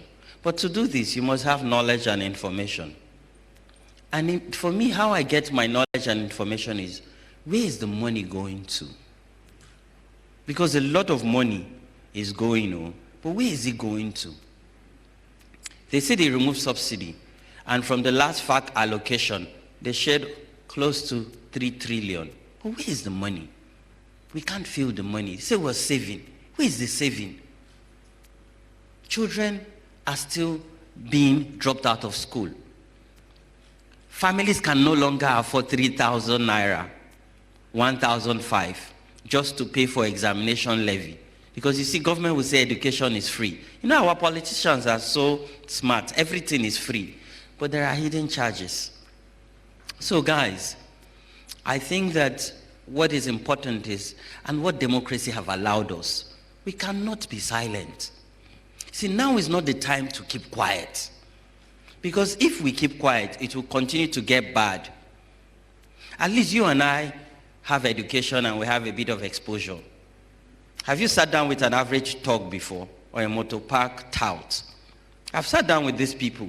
They don't understand this English I'm speaking of. And when push comes to shove, and actions are not taken. Because you see, a lot of the organizers of protests are keen on peaceful protest. Nothing concerned talk with peace. Because they never experienced peace before. So what is peace? Or talk or tout? What is peace? Person will never bath for 1 week. They tell them peace. This is the reality. And so we they speak for street too. Not be this English. Because you see, we must not live in our bubbles. We must live our comfort. You want change to happen. It comes with sacrifice. And Nigeria is at the verge of going down on her knees if we don't take action. This might be extreme. But you see, if this country for any reason go up in flames, some of you here will be gun runners. Yeah, that's the reality. Some of you will be gun runners. Some of you want to control territories. And the next thing, you start carrying weapon. Mind you, Nigeria has one of the highest number of light arm and weapon in circulation.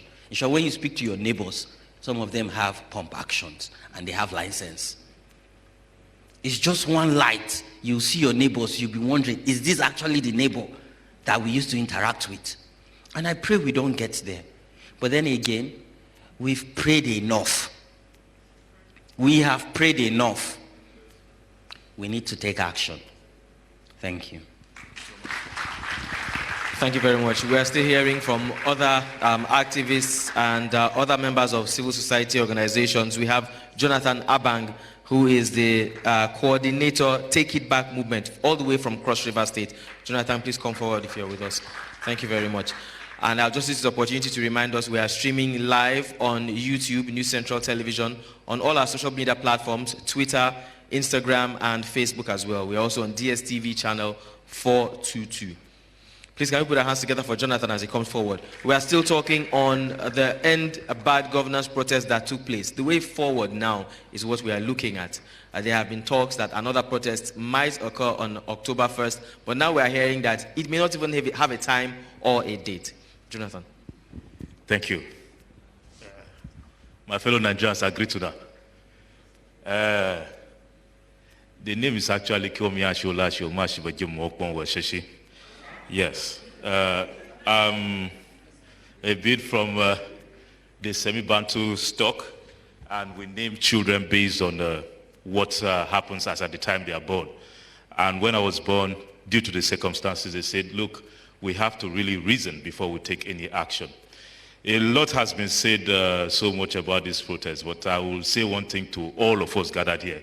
There was nothing we did wrong between August 1 till August 10th. What we did was right. The only thing is that we have privileged Nigerians like you and I, who are privileged to occupy public offices and are busy buffeting on our commonwealth. Let me speak in pidgin, please. See, the matter is very simple. In all our yarnings, what would they yarn here? When we talk about, say, he paid me here, he paid me there, Hamzat don't talk and are true.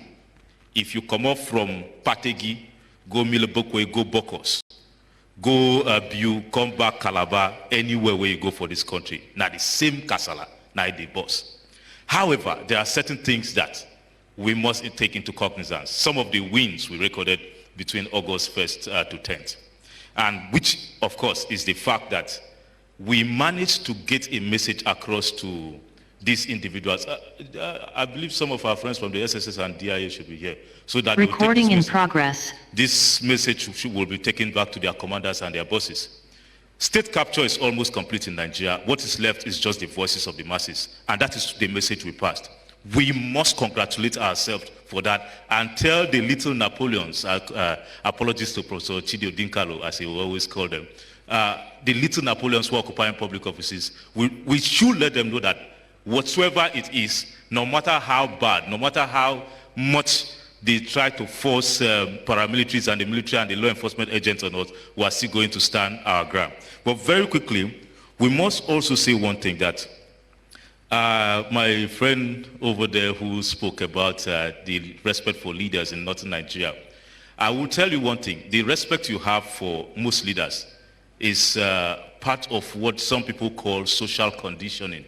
It is basically learned helplessness, induced helplessness, where you are given situations and scenarios that are difficult for you to overcome initially. And over time, even when you find yourself in a situation where you can help yourself, you take no action.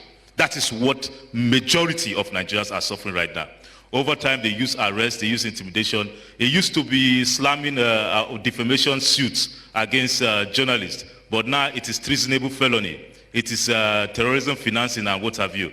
And I thank the likes of Ene Obi here who have been pillars in this community supporting us, Achike Chude and the rest of that. I should say this to our colleagues who are also journalists, that we have unfortunately neglected our duty. The only rule carved for us in the 1999 Constitution of the Federal Republic of Nigeria as altered, Section 22, which says the only role of the journalist is to hold those in power accountable.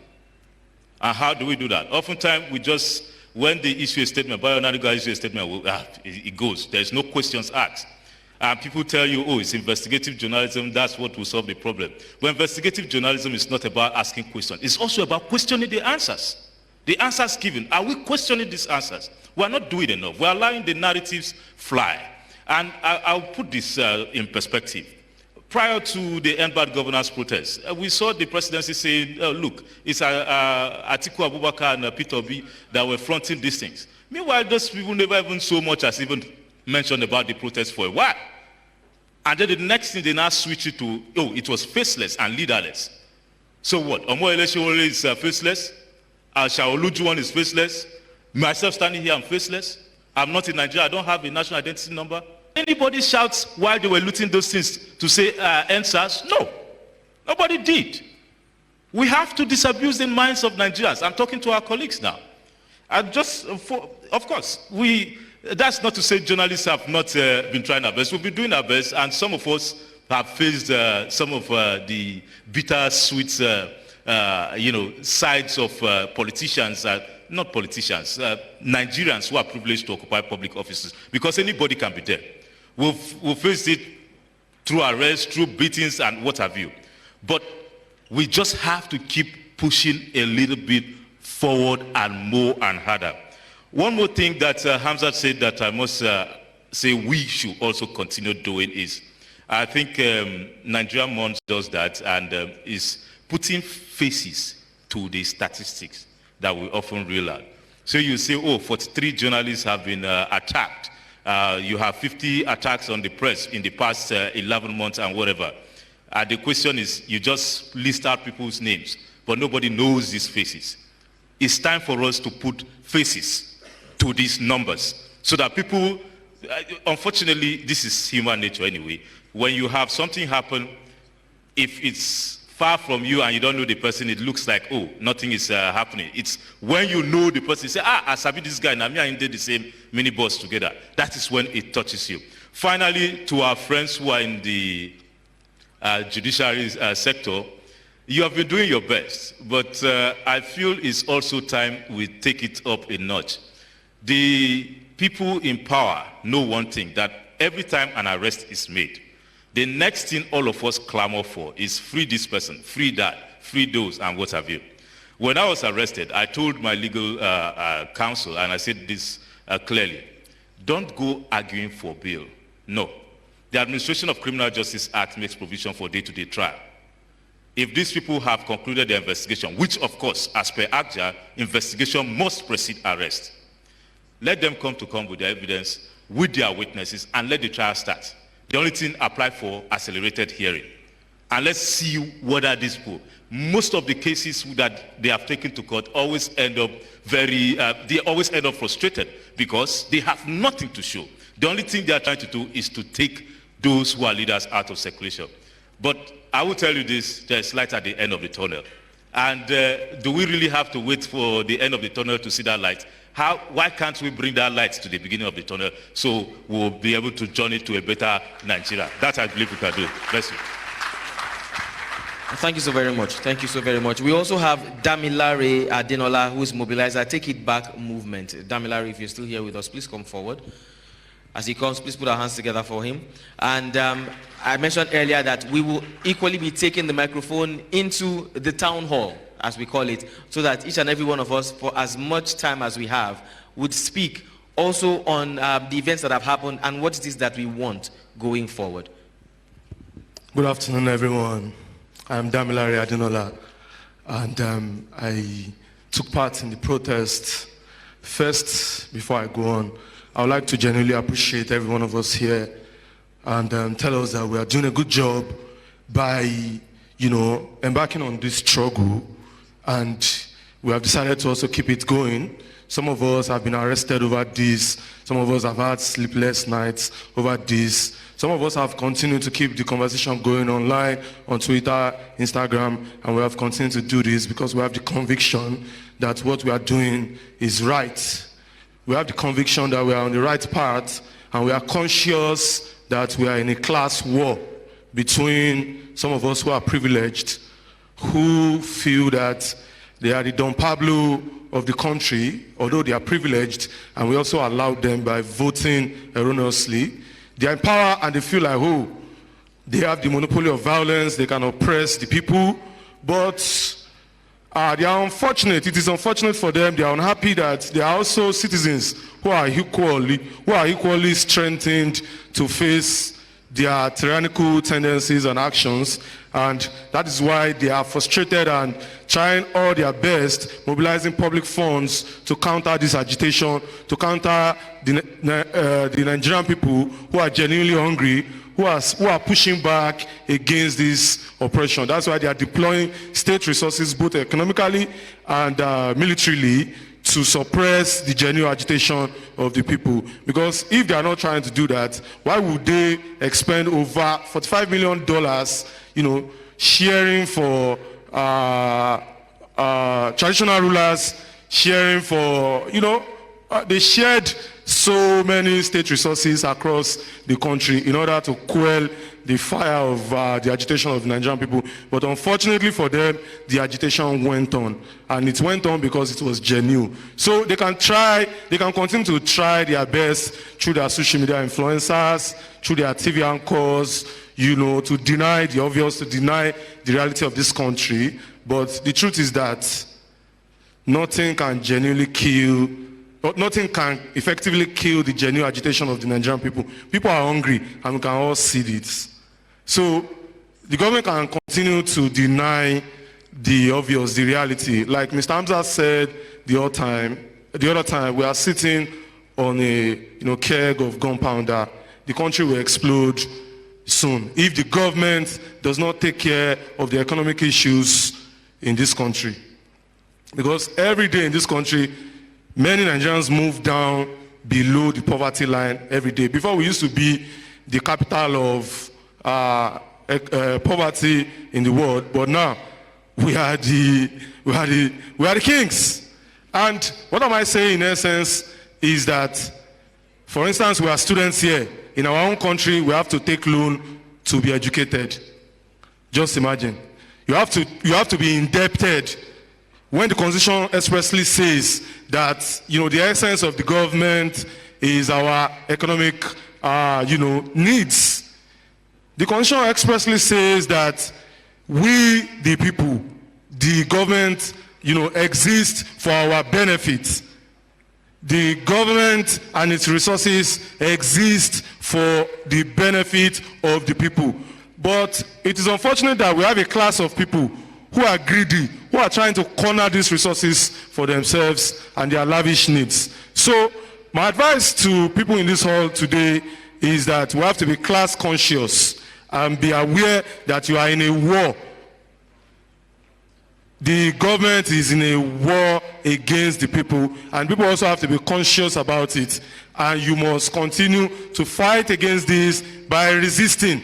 Let me say this again, that the only language oppressors like President Tinubu understand is resistance. If you don't resist, they will see us as mumu people. So we have to continue to resist. And speaking to the October 1st protest that Nigerian people have, called as a continuation for the August protest, my own view is that people calling for this protest are Nigerians too.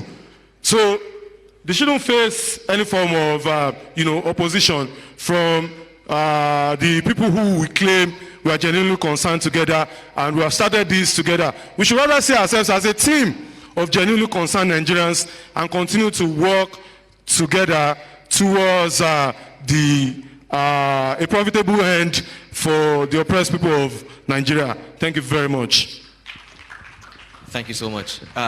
Once again, I would like to reiterate, we started this conversation online yesterday on our Twitter space, News Central, and in total, we had about 14,000 people who joined. Some joined and logged up at some point, but cumulatively about 14,000. At each individual time, we also had about 2,000 people join, and then after it was over, people went back to listen to the recording. One of such people who joined and who also made comments, his name has been mentioned here several times, is Omoyele Sowore, and I'm told that he's joining us via Zoom. We would like to take him if he's available. Can we please put our hands together for Sowore as he joins us?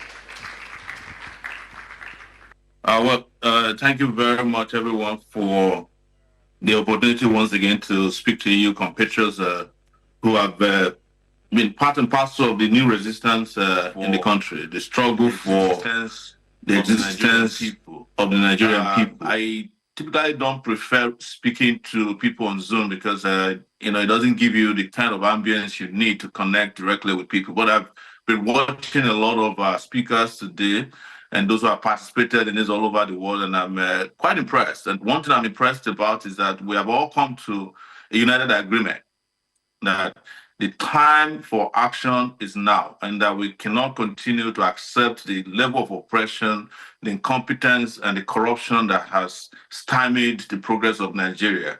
And we did not come to this realization now. We came to this realization a long time ago.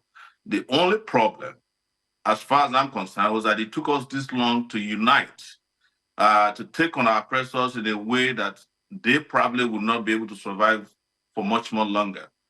And I was listening to some of our colleagues earlier saying that maybe this is a great time because across the country, north and south, people are united on how to move forward for Nigeria. And this is the reason why people like me have been fighting for the last 35 years to bring Nigeria to a realization that a united front is needed to confront our oppressors wherever we might find them. People sometimes mistake the complacency in the country to think that Nigerians somehow support oppression, or they support corruption, or they support incompetence. It is not true. Even the fabled position that northern Nigeria is complacent is not true.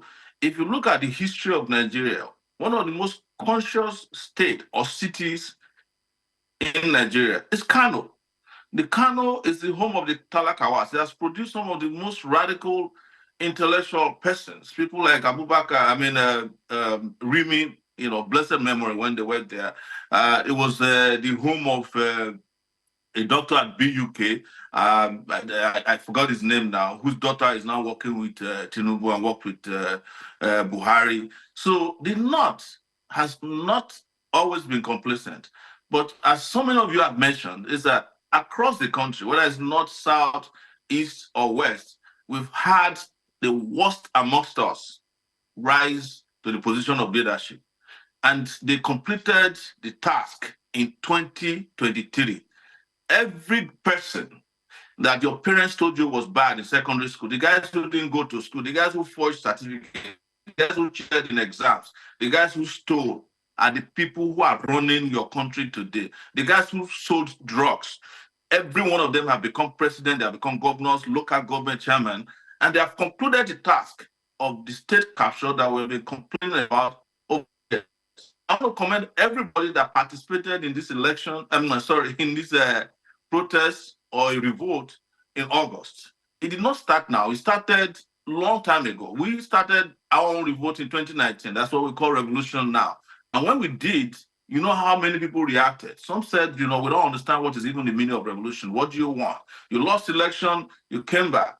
And we keep telling them that we never had an election. We didn't have an election in 2019. We didn't have an election in 2023. So, but good news is that we're all back there now, a moment of epiphany and a total conscious realization that if we do not act together now, we are going to perish either individually or collectively. And that is the reason I'm excited that we can be speaking to ourselves and we are talking about the way forward.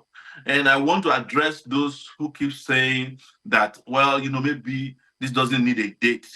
Those who feel like you don't need a date, as Juwon spoke earlier about, please start it now. Those who feel like getting a date in place and organizing around the date, significant and symbolic dates, like October 1, which is supposed to be Nigeria's Independence Day, an independence that we never had and we are trying to get now, is fantastic. And that date morphs into one of the darkest days in Nigeria's history, the killing of innocent protesters during NSAS, which was October 20th.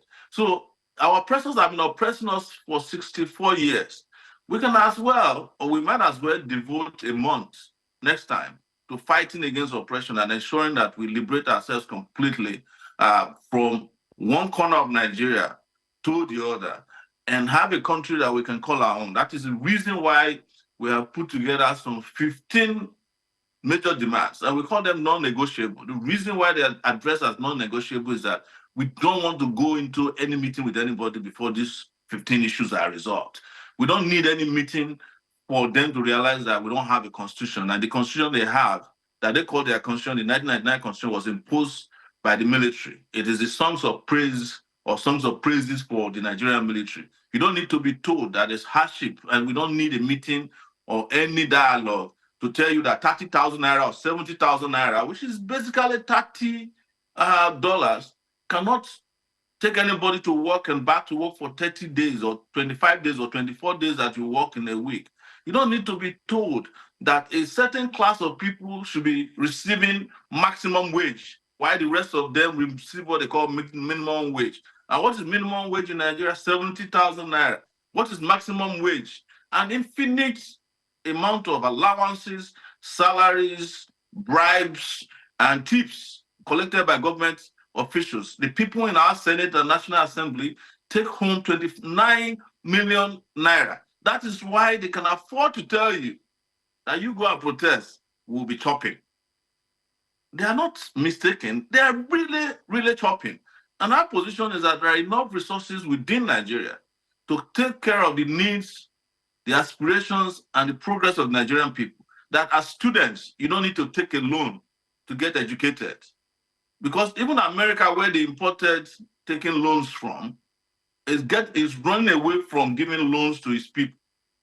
And at any rate, do their children take loans to go to all those great schools they go to in the UK, in the US, and wherever they go to school? No, they don't, because they don't need to. They take all the monies meant for you to send their children to school And when it is your time to go to university, they tell you that you have to take a loan. If you're taking a loan, how do you pay it back when there's no guarantee for employment? How do you survive in a country buying petrol, gasoline as it is internationally known, for 1,000 naira? But as a matter of fact, you have no means of purchasing this, what they call purchasing power. So I don't need to repeat to you what is wrong with Nigeria. All the guys who spoke before me and those who are likely to speak after me have done a great job doing it. What my task is to continue to remind everybody, conscientize and mobilize and educate people that the time for action is now and enough is enough. And I want to say one last thing. There's no need wasting our time discussing the narrative about, oh, this is going to be about regime change. The Nigerian people have a right to terminate the life of any regime that is kneeling on their jugular at any time. The people who are in power are working for the Nigerian people, supposedly.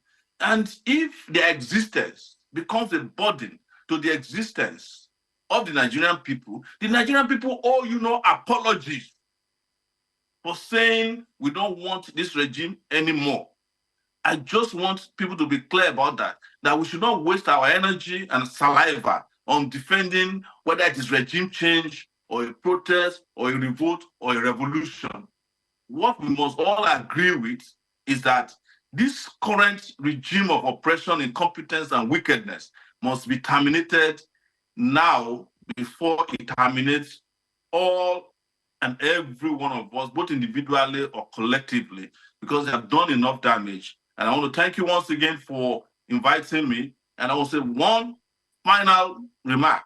I heard somebody said that I'm talking from the US, and as a result, my presence is needed in Nigeria.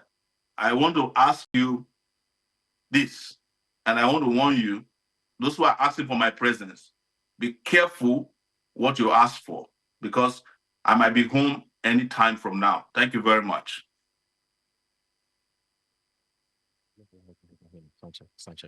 Thank you so much, Omoyele Sowore.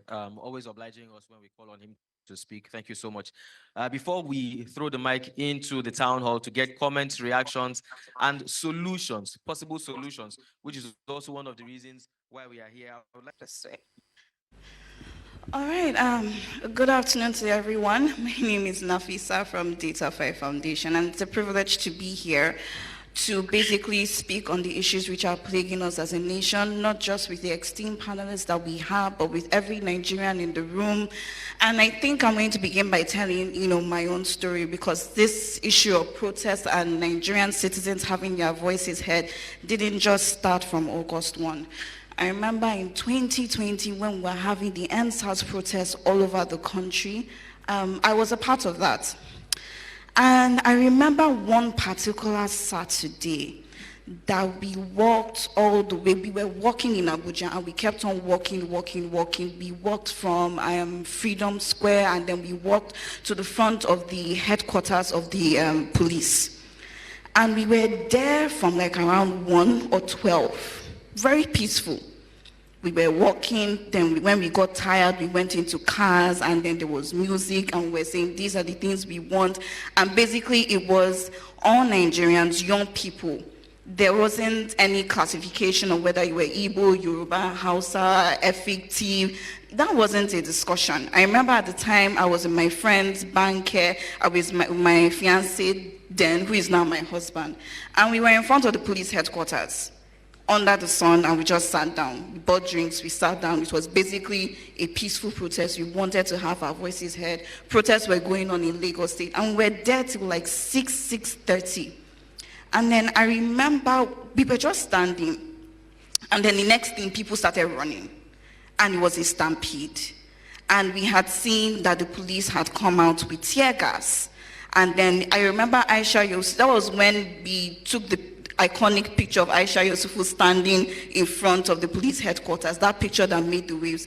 That was when they took her. I remember they slashed tires so that people won't be able to go through. They were throwing the tear gases, and then basically all of us were running onto the highway.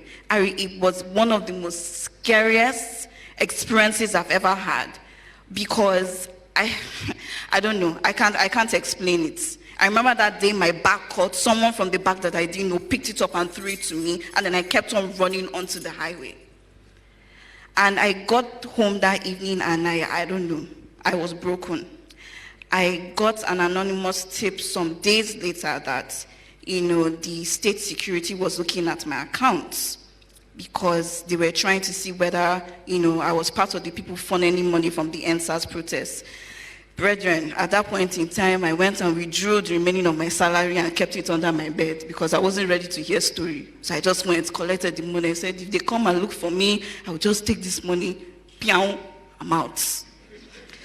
That was my experience. I was, how old was I? I was 26. Unfortunately, I wasn't in the country when this particular protest started, but basically to speak on if our expectations or the points in which we put forward to the government were realistic and reasonable. And I would say they were realistic and reasonable. We don't really understand the kind of bondage and subjugation you are placed in until you go out. And I'm here to tell us that freedom and liberty for Nigerian citizens is not an ideal, but should be a reality. I was broken down to tears seeing how painful it is that young Nigerians can't afford. This morning I bought fuel for 40,000 naira. I didn't even fill my tank. Just 2 years ago, I could buy for 11,000, 12,000. My tank is full. Do we want to talk about the people who, at least I can say that I'm earning a reasonable salary? Do we want to talk about the people who are earning less, 30,000, 10,000? Because there are people like that in this economy. Like every single speaker has spoken about today, hunger does not know age, it doesn't know tribe, it doesn't know nationality. And we deserve to live in dignity. As Nigerian people, as young people, our country should not be the one choking us, but yet our country should be the one creating an environment in which we can explore our potential and be the best of ourselves. It's too bad that people leave this country and you see people going out every single day in droves. There's nowhere like home. And we can't stay to fix the situation in which we find ourselves in. It's going to be, I have no words to describe it. My senior colleague, Mr. Hamzat Lawal, has said that, to get to a point where things will burn. See, positive change can either happen two ways. When your government listens to you and, has a responsive government and puts in policies to make sure things are going well. Or the other way, to the very extreme, when people feel like as if they've been pushed to the wall so much that they have no alternative but to strike back. And we are fast approaching that level of intervention. If not for anything, like multiple speakers have said today, that the next protest might not be timed, might not be scheduled, might be, in fact, we know the ramifications of such a process that is born out of the primordial yearnings of people who really want to be free. A man who is hungry and caged will fight tooth and nail to be free. And we have a duty to make sure that this situation that we're in does not continue for the generations and generations. How about we look at pages of newspapers in the 1990s and we're still facing the same issues today? It's enough. And I feel that this is the time that this generation and the coming generations have a duty in order to speak to our government, have a citizen-led government as against having a political class-led government. And I'm going to end it with there. Thank you so much to New Central and TAP Initiative for this opportunity. Thank you so much. Thank you so very much. Now, as we promised, we will be taking the microphone into the town hall to take reactions, to take comments, and to take experiences from people who are seated here in our town hall. Please raise your hand. The microphone will get to you. Please keep it short. I've been advised that we would like you to come to the podium. We'll take you one after the other, 2-3 minutes at the most. And when we're done with that, we would like to also call all our speakers who have come here earlier to give solutions. Is there a way forward? Can there be a way forward?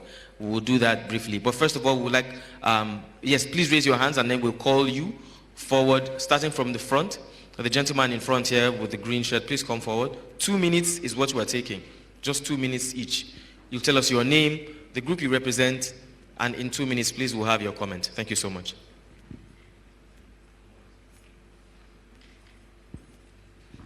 Thank you very much. I'm Comrade Aziz Romeo. I stand in for Electricity Consumers Protection Forum. We started in Lagos, and I'm also the president of Nigeria Leaders Are Bad Organization.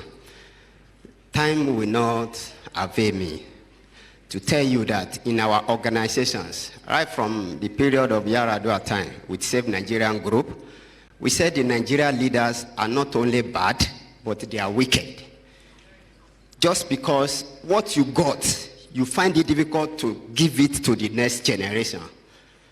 You amass wealth, and the solution now is to take the protest to individual MDAs, groups, organizations, to hold people accountable. Take protest to EFCC, hold EFCC accountable. Take protest to power, hold Minister of Power accountable. That's the new way to go. And that's my submission. God bless.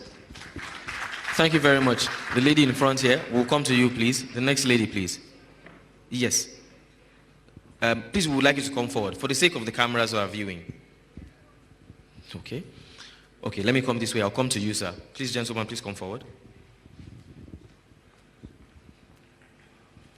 In 2 minutes, please, your name, the group you represent, and then we have your comment. Thank you very much. Thank you, New Central, for this opportunity. We've had a lot of conversation, and there is no need to repeat anything that has been said. But I think where we need to start is to assure every one of us that the demands of the End Bad Governance protest were very, very popular. The state has made the attempt to make it look like we don't know what we are saying. For 10 years of activism, this was the first time that for the average objective person, everybody I met on the street supported the fact that we were protesting. And so, let us not mince words on that. I am a member of the Youth Rights Campaign, and the national coordinator of the Youth Rights Campaign, Ayowole is still in detention on some charges, which I will discuss, and I would like the time to discuss that for a bit. Also, alongside that person, there are over 2,000 protesters still in jail. And so, when we appreciate this level of dialogue by New Central and TAP Initiative, I think we must also be clear that the Nigerian government is not interested in negotiating with protesters.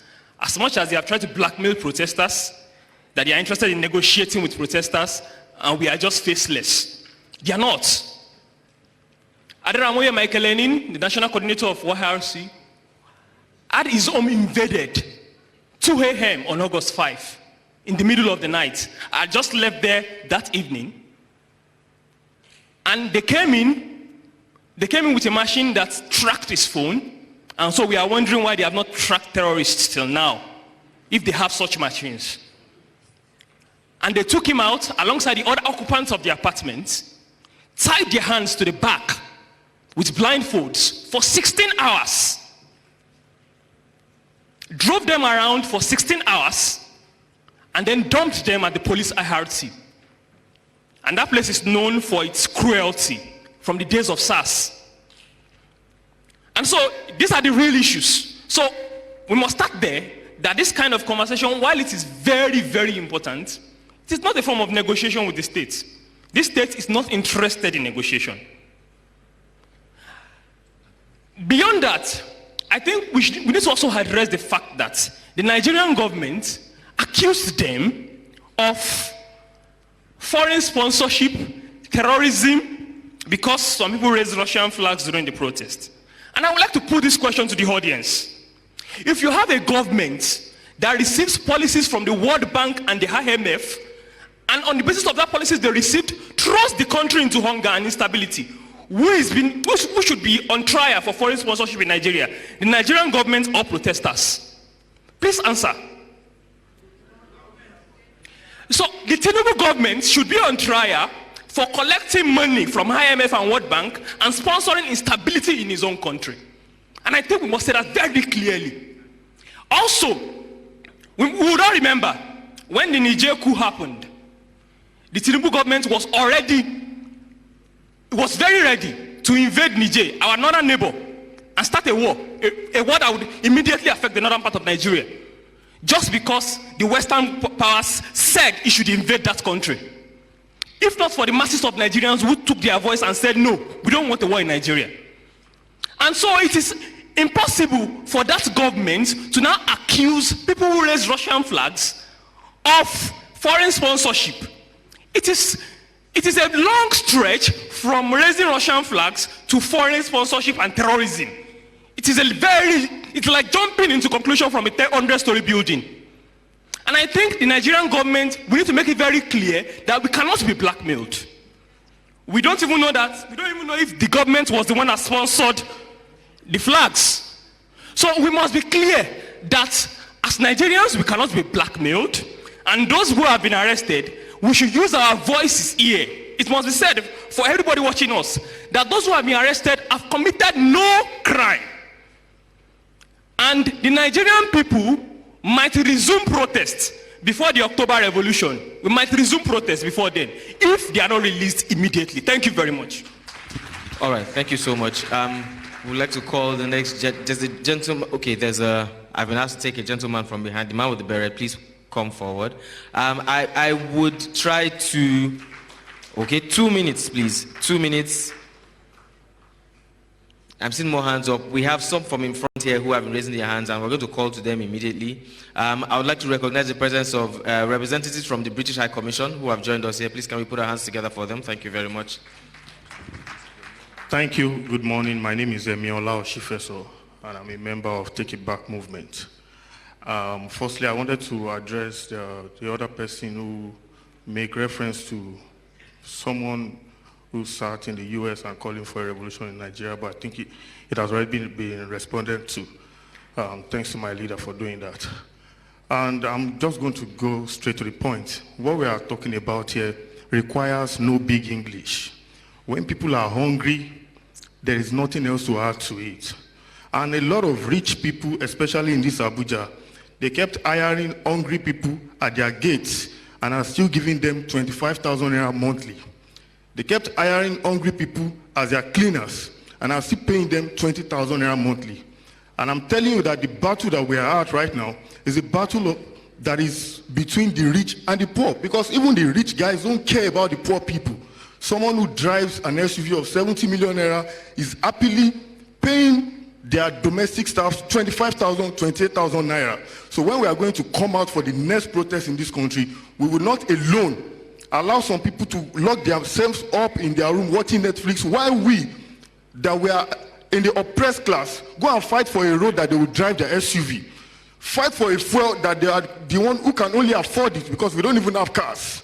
So the people who have been fighting for the liberation of this country for so long are the oppressed, and they don't even benefit from it.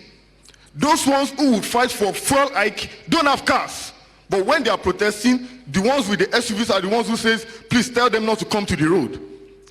We are at the battlefront. Right now, an Aboki man cannot afford to open a kiosk for Indomie and egg again, because who are the consumer? Who would buy? Indomie and egg you could probably buy for 250,000 naira before. Now, 1,008 for a laborer who just commonly earned 2,000 naira daily. And I see that we are not noticing one thing that is happening to us today, which has actually kept us in these shackles for so long, is the division between ourselves. Because even in this gathering, there are some factions.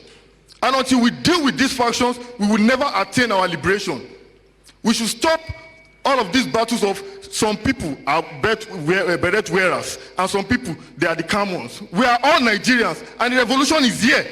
It is time for us to break the chain by coming together, uniting against all these old bastards that they are not even supposed to belong to this generation anymore. How can you have somebody who's in their 80s still the president of this country today, when we have 40 brilliant years old men and women around town? Go to Bokos, Basa local government in Plateau State, you see out of school children, 3-4 years old, working for illegal minors, and they don't care about them, yet they care about those who get admission into the university at 18. But it is okay for you to get married to a 13 years old girl. And you are not concerned about limiting the age of marriage, that nobody should ever attempt getting married to a 13 years old, 14, 15, 16, even 19 years old girl. That is supposed to be their priority, not limiting our brain. If you are brilliant at 16, what happened? You will only find a son of a rich man and in their class says, I have 3 degrees already at 22. But they want an Asumo in Ijebu to have 1 degree at 35.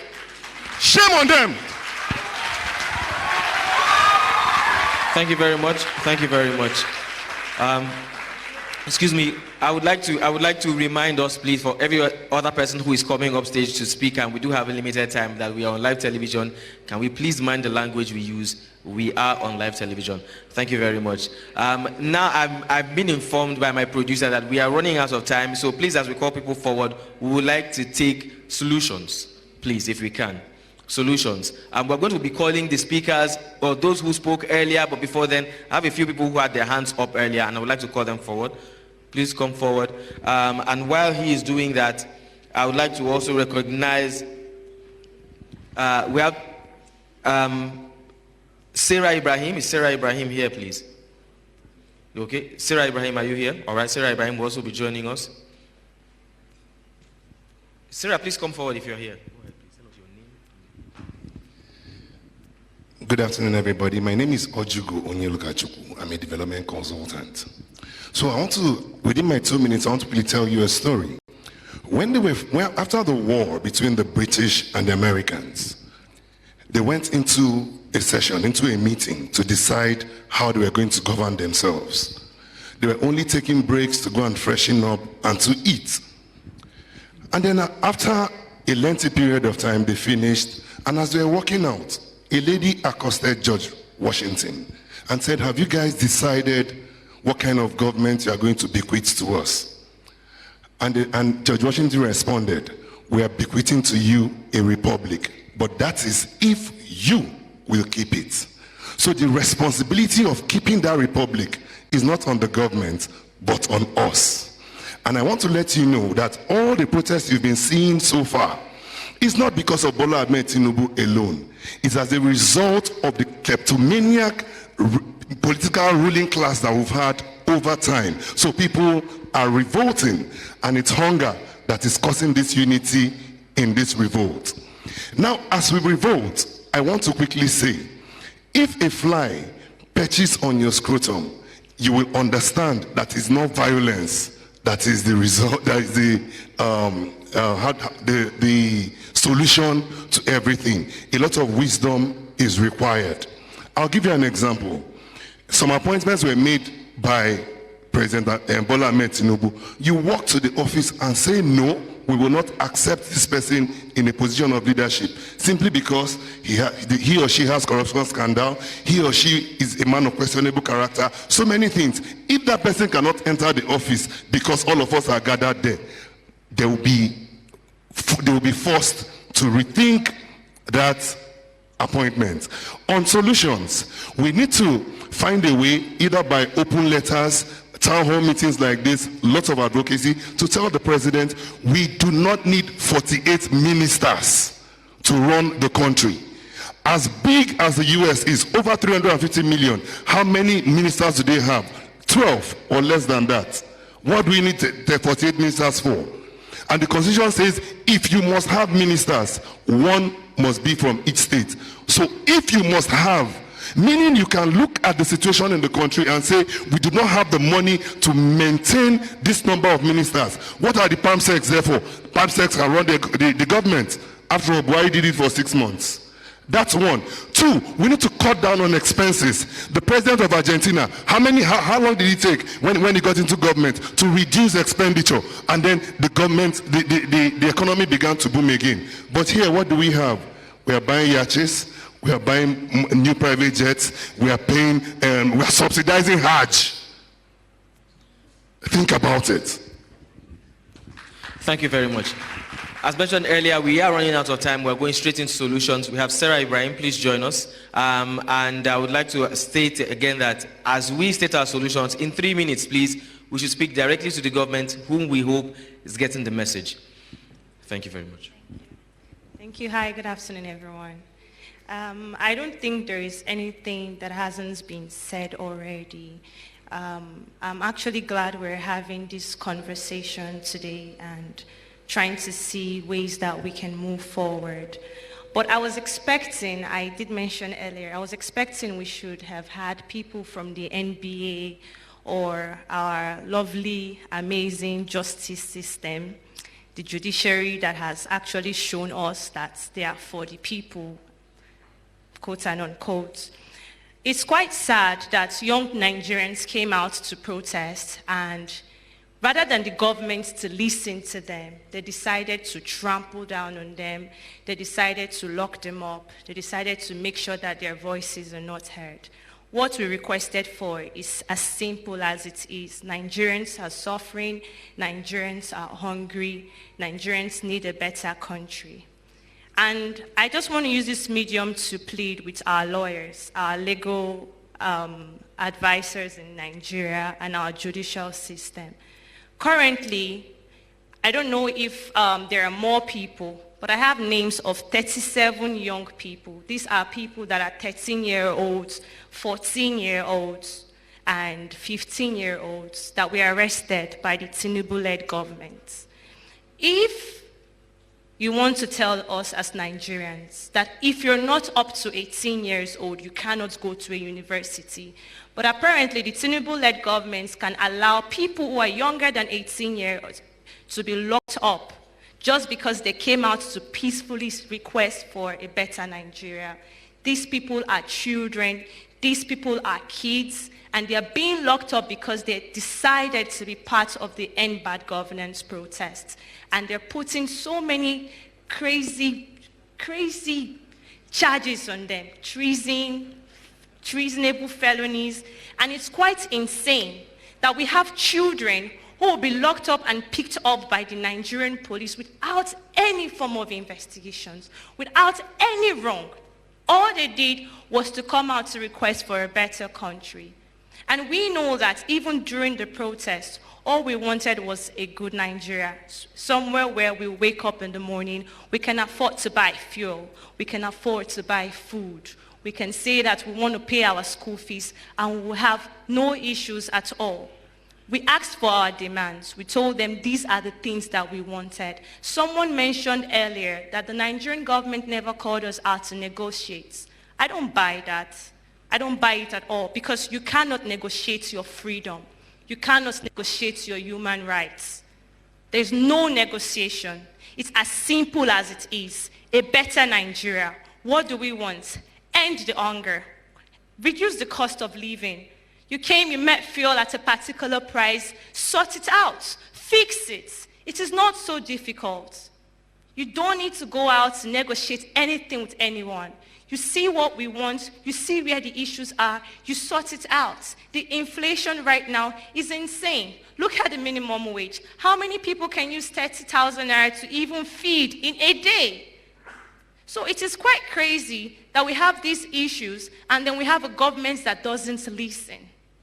And I want each and every one of us to understand that as youths, we need to make sure that they continue to listen. And the only way is if we continue to speak up. And I want to use this medium to please request our judiciary. There are children who have been indiscriminately and illegally locked up by the Tinubu-led government just because they took part of the End Bad Governance protest. And we need to sort it out. And the only solutions that we can get, the only solution that we need is to continue speaking up, because we cannot allow them to trample our voices. The only thing that they'll try to do is to come into your house at night, break your windows, try and grab you, just because they want to hinder you from speaking up. And a message to the Tinubu-led government: you see the Nigerian people won't back down. You need to do better. All we ask is for you to sort it out. And we are on a moving train to make Nigeria great. And you have two options, only two options. It's either you join this moving train or you get the hell out of our way. Thank you so much. We are really running out of time. I would have loved to pick everybody. We may not be able to do that. I have been instructed that now we have to call back those speakers who were here earlier. We'll have to call them to come forward and give us 2 minutes of solution. We have Ene Obi, we have Dele Farotimi, we have Achike Chude, we have Hamzat, who was here as well earlier. All those who had spoken earlier, please come forward. We'll take 2 minutes each from you on solutions, please, directly to the government. And when we're done with that, we'll wrap up. But the conversation continues online. Our social media handles, News Central Television, on YouTube, on Facebook, on Instagram, on Twitter. Please go there, put your solutions, put your conversations, put your comments there. We will publicize them. Thank you so much. Please come forward, ma'am. Good afternoon, everybody. Thank you for the opportunity, ma. Thank you, everybody. I just have one thing to say. I have a lot to say, but I'll just cut it down to just this one thing. Salus populi est suprema lex. And what does that mean? That the welfare and security of the people is the primary purpose of government. Our constitution has told us that the governments, our elected officials, are our employees. When your employee is not doing what you have sent them to do you negotiate with them? The answer is no. Let me ask you something. Who controls the executive in Nigeria? The legislature. Who controls the legislature in Nigeria? The people. Let me point your eyes to this thing. Look at section 69 and section 110 of the Constitution of the Federal Republic of Nigeria. That is the biggest scam against the Nigerian citizen. And why do I say that? Section 69 and 110 tells you that for you to recall an elected official who is your direct link to the government, you need 50% signatures of registered voters in that constituency. Why is it the biggest scam? In the history of Nigerian democracy, sir, we have never had up to 45% voter turnout. So how do you expect people who didn't vote a person in to come and recall them? And that is not the first scam. There's a next step to it. It says that INEC will verify the signatures of those people who have signed the petition to recall a legislature. The last time at the quarterly consultative meeting at INEC, I asked, what technology do you have to verify over 45 million signatures? Nobody gave me an answer to that. And that is the singular way you can recall your legislature who is in charge of controlling the executive. Now you voting people into power. What do you use to vote in? Your PVC and a thumbprint. Why is it not that easy to recall the person who you have sent to go and represent you at the legislature? So while we advocate for protests and all of that, let us also look at this instrument, section 69 and section 110 of the Constitution of Federal Republic of Nigeria has to be amended to reflect the current global standards in elections. If we elect them in with PVC and our thumbprint, we should be able to recall them with our thumbprint and PVC and not to sign signatures, and then somebody will have to verify the same with where there's no technology to do that. That is my single contribution. And please, I also urge us, let us stop skipping people. You asked me to come out here and you're trying to skip me. Thank you very much. I would like to apologize. We are not skipping people. Please remember I mentioned earlier that it is a live TV coverage. This, as we are here, is a TV program. TV programs are time scheduled, and this was scheduled for 2 hours. Unfortunately, we have even overshot our schedule. Please remember that we have other programs lined up on News Central Television. We are live as we're doing it here. I sincerely apologize. I would personally have loved to take everybody who raised their hands. Unfortunately, time will not afford us, and that is why. I am also taking directives from my producer. You will not see him. I would have loved to call him to take some of the fire here as well, but I cannot do that. Please put your hands together for him. Thank you so much. Again, 2 minutes, please. All our former speakers would like to call you back. Just solutions directly to the government. Thank you so much. Thank you very much. I'd like to say congratulations to News Central for this effort. You know, news breaking is that NNPC is to transfer the management of Warri, Kaduna refinery and the other refineries to private firms. This is what they did with the NEPA, isn't it? They transferred it to cronies. What are the names of those who own the National Electricity Power, whatever today? You know, there are solutions. We need committed Nigerians. There is a lot of insanity in the system. Like I said, I say hunger has no tribe. I am a mother. I am a grandmother. There are so many homes to be fed. The very few Nigerians that are taking responsibilities for the Nigerians that are not working. We are talking at this moment, we have more than 100 million Nigerians living below the poverty line.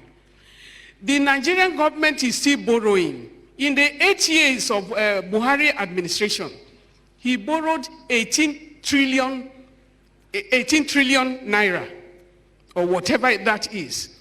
But in the 1 year of Tinubu administration, he has borrowed 16 trillion. They told us that the subsidy is gone, but they are still paying about 1 trillion subsidy. We have, they are paying about 1 trillion every month as subsidy. And so when will it end? The Dangote, Dangote is a Nigerian, Alhaji Dangote, for creating the refinery. Before he took off, the refinery caught fire. What led to that? They are now planning to start giving him crude. That is somebody who has brought, a refinery into Nigeria. So we ask them, let them give him enough crude, enough to be able to facilitate and bring, the refined product and crash down. We are not asking too much. Tinubu should bring down, the money of Nigeria should be for Nigerians. So it's not for airlines.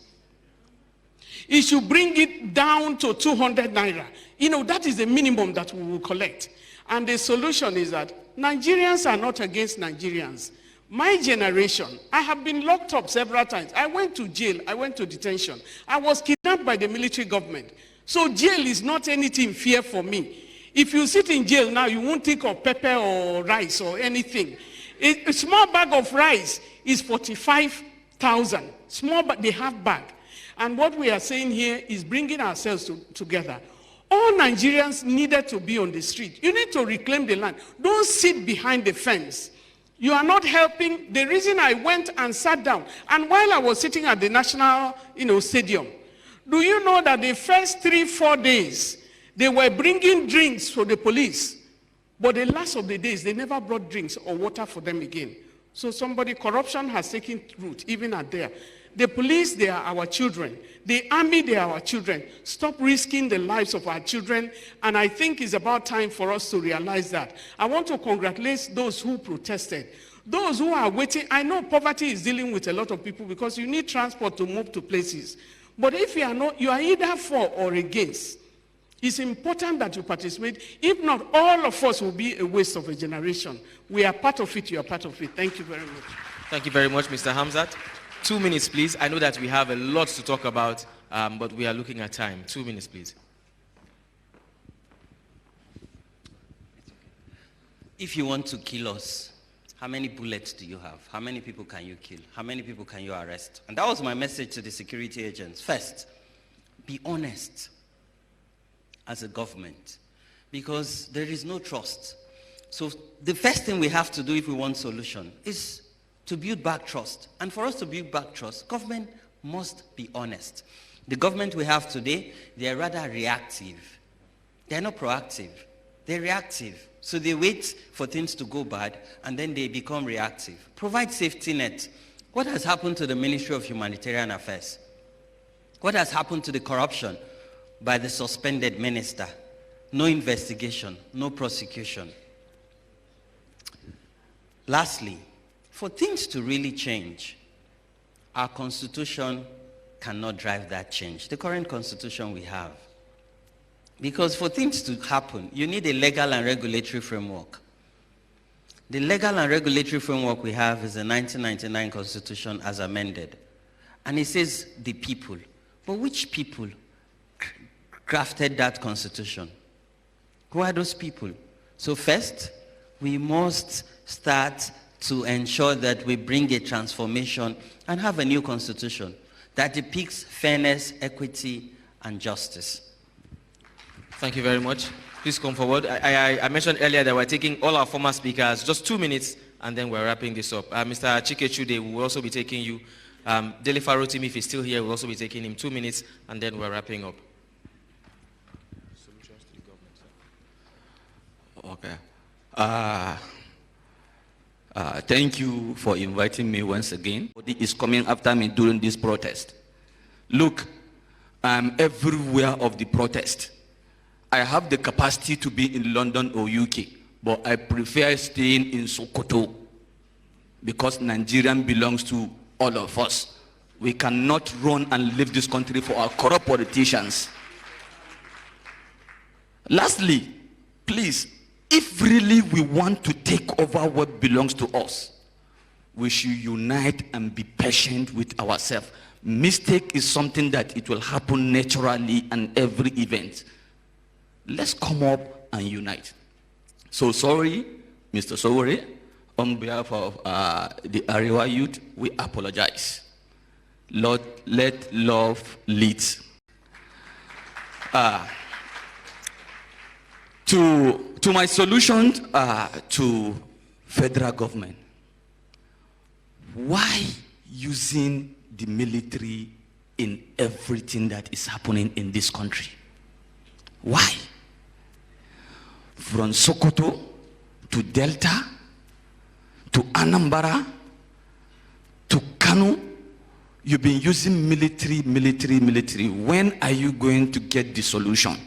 The heat is too much on the military. These poor young men are trying their best.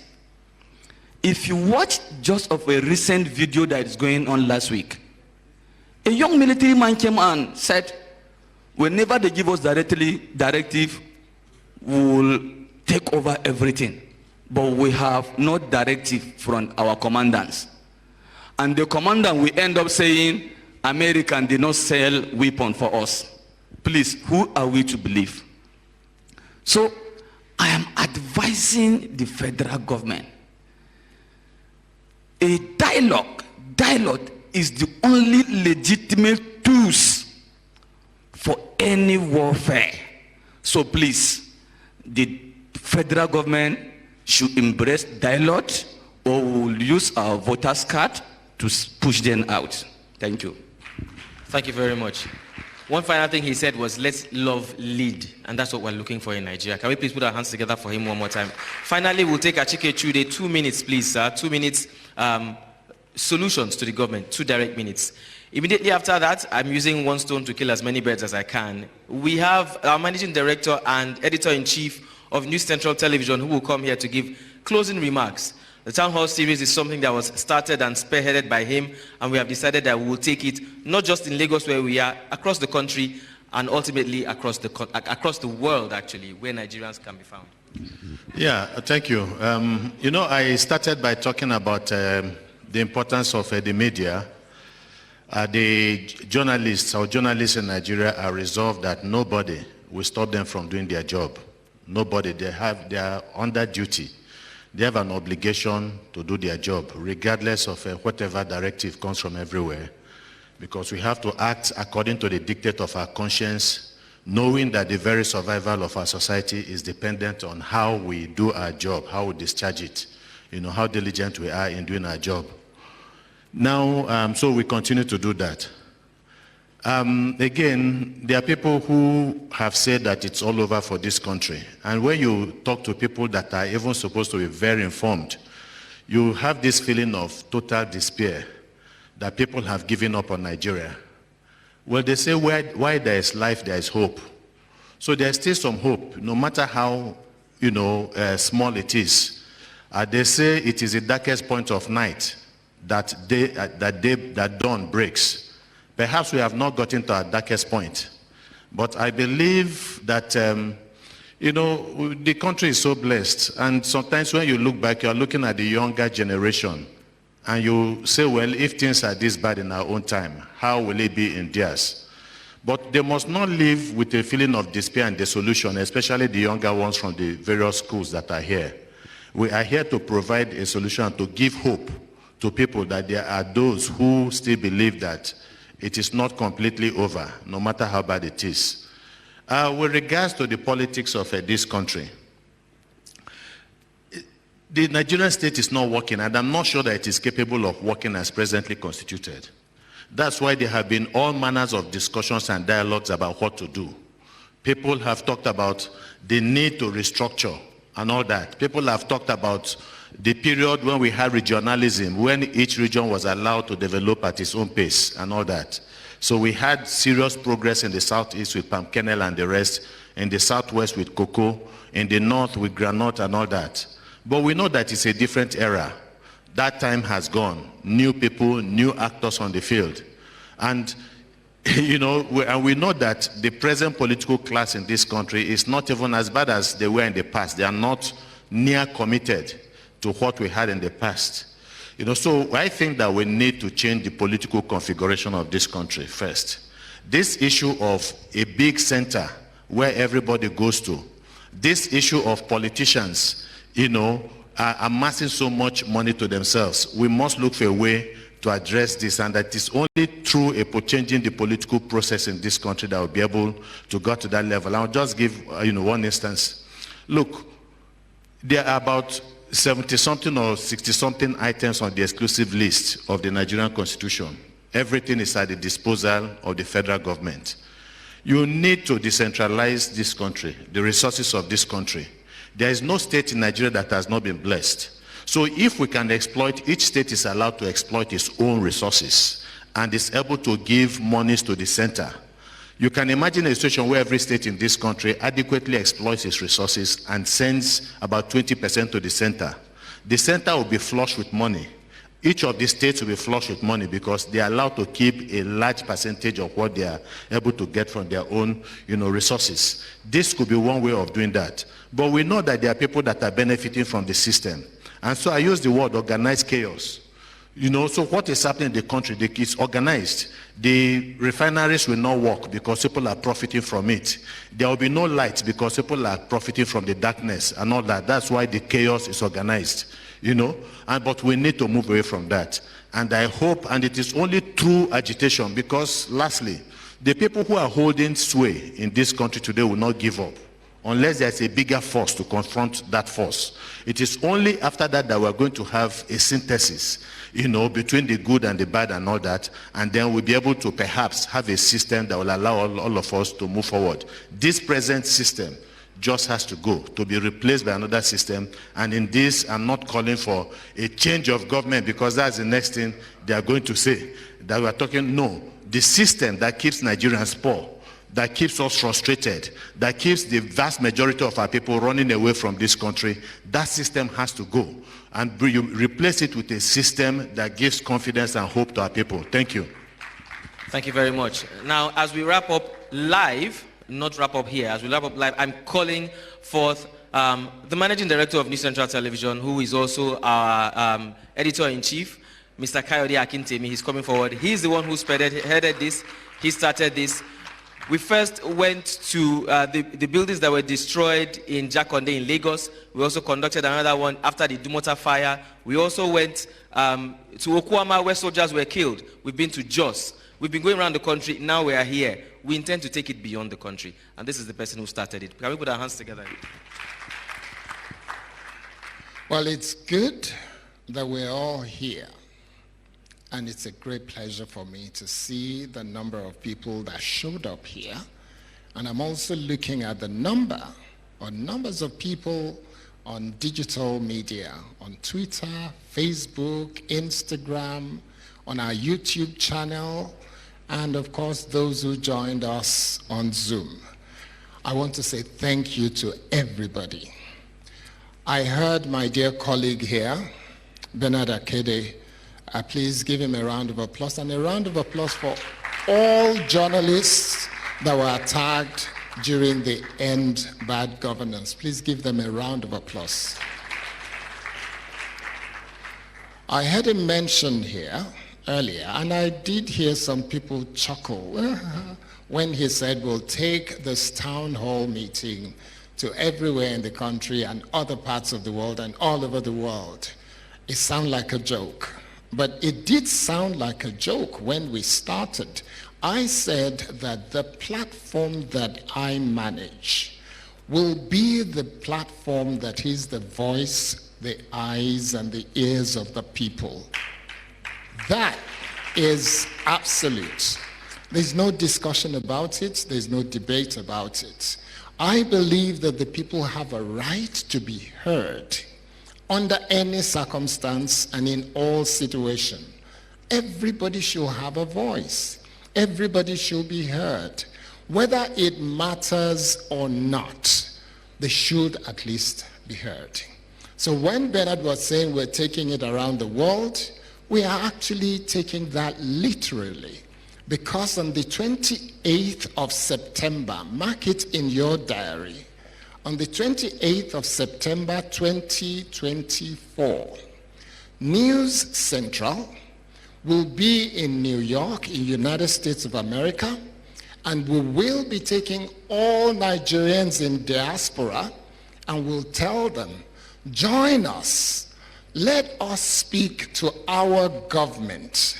Let us speak to our nation. I spent almost 20 years in the UK, but I believe that Nigerians anywhere in the world should have a say in how this nation is run. And they should have a right to contribute to the development of the nation. It shouldn't just be a case of transferring money to Nigeria to help people, but it should also be that they are able to vote. And their vote has got to count. By God, it will count. So ladies and gentlemen, it's a joy that we'll be in New York on the 28th of September. Watch out for that. All Nigerians in diaspora will be welcome. Those who are in the US will join us physically. And those who are in Canada, Australia, Japan, even Togo, Nigerians are there. Like some of our friends when I was living in England used to say, if you go anywhere in the world and you look around, you don't find a Nigerian, pack your bag and run. That's what they used to say. Nigerians are everywhere, all around the world. And you find their children everywhere as well. Our men marry all kind of human beings all over the world. And that's the truth. We're very virile people, aren't we? We are very unique, we're very strong, we're very virile. So our children are everywhere around the world. And it has to mean something. We've got to be able to influence whatever happens anywhere in the world. So let me wrap up by saying this. I have a very good friend who works with Tribune newspaper. He's incredibly talented and intelligent. His name is Dr. Lasisi Olagunju. He writes a piece on the back page of Tribune on a regular basis. I don't like missing Lasisi Olagunju's page. But one of the things he wrote recently relates to what we're here to do. He said that Arise News founder, Nduka Baigbena, well, let me disclose this. Nduka Baigbena is my brother, he's my friend, and from the day I met him, I have never worked with him at that time. I call him my boss. So Nduka Baigbena is always my boss, no matter what happens. So he said that Nduka Baigbena, some days ago, received some people from the presidency, including the Minister of Information and other people that work in the president's media team. When they got there, they spoke and he listened. And Prince Obaigbena told them the truth, according to Olagunju. He said, people say you're not communicating. This is Prince Nduka Obaigbena saying to Minister of Information and people that came from the presidency. People say you are not communicating. You are communicating. You're here. You came to Arise. But the communication you're not doing is communication by example. The people of Nigeria, they want the government to communicate by example. They need to see that when people cry, "Ebing Power," there is a communication that resonates with the people. Something that shows that they are not deaf. They can hear, and they're not dumb. They will speak and speak to the situation of the people, which is why we have opted to set up this opportunity through what we have called the News Central Town Hall Series, to give opportunity to every Nigerian across every length and breadth of the country. And then, of course, every part of the world. We're going to New York in September.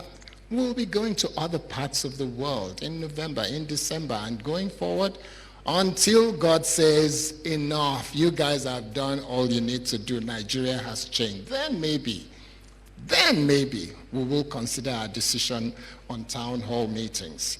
So finally, I remember that my dear sister and friend, who is a true patriot, Oby Ezekwesili, was here. She's outside the country. She was in a meeting, but she did squeeze in a minute or two to be able to speak to us today. She was emphatic about the fact that there is a dire situation in this country at the moment. But she was also very emphatic that Nigeria definitely should hear and listen very clearly to what the people are saying. So protest is a way of life at any point in time. If you're unhappy about anything, feel free to protest. It is not about changing any government. It is not about removing anybody from the office.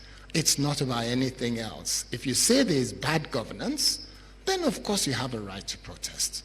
Ladies and gentlemen, thank you ever so much. And please note that this is not over. There's going to be food served. Unfortunately, those who are on Twitter and Facebook will be sending it to your mailbox for you. Yes, you'll get it in your mailbox, as some people do. But those who are here, there will be lunch for you. And the conversation continues, because once I put the mic down, we'll go off air, and those who are here can continue to have the conversation. Thank you ever so much. Bernard. Thank you so much, MD. I came close to him because we're talking about fairness. If I told everybody you have 2 minutes, I'll tell my MD the same thing. You had 2 minutes, but I didn't tell him. That's from my producer, not from me. Thank you so much, ladies and gentlemen. On behalf of the entire crew of News Central Television, both on ground and at our stations in Lagos, Abuja, Port Harcourt, everywhere else, my name is Bernard Akede, lead correspondent for News Central. We want to say thank you for joining this town hall series, and God bless you and God bless the Federal Republic of Nigeria. Again, the conversation continues. We're going off live broadcasting, but the conversation continues here while we are here. We still have some people who would like to speak. We have those whom I skipped. Please come forward if you would still like to speak. Some people are still here to listen. We are still here for you. Thank you very much.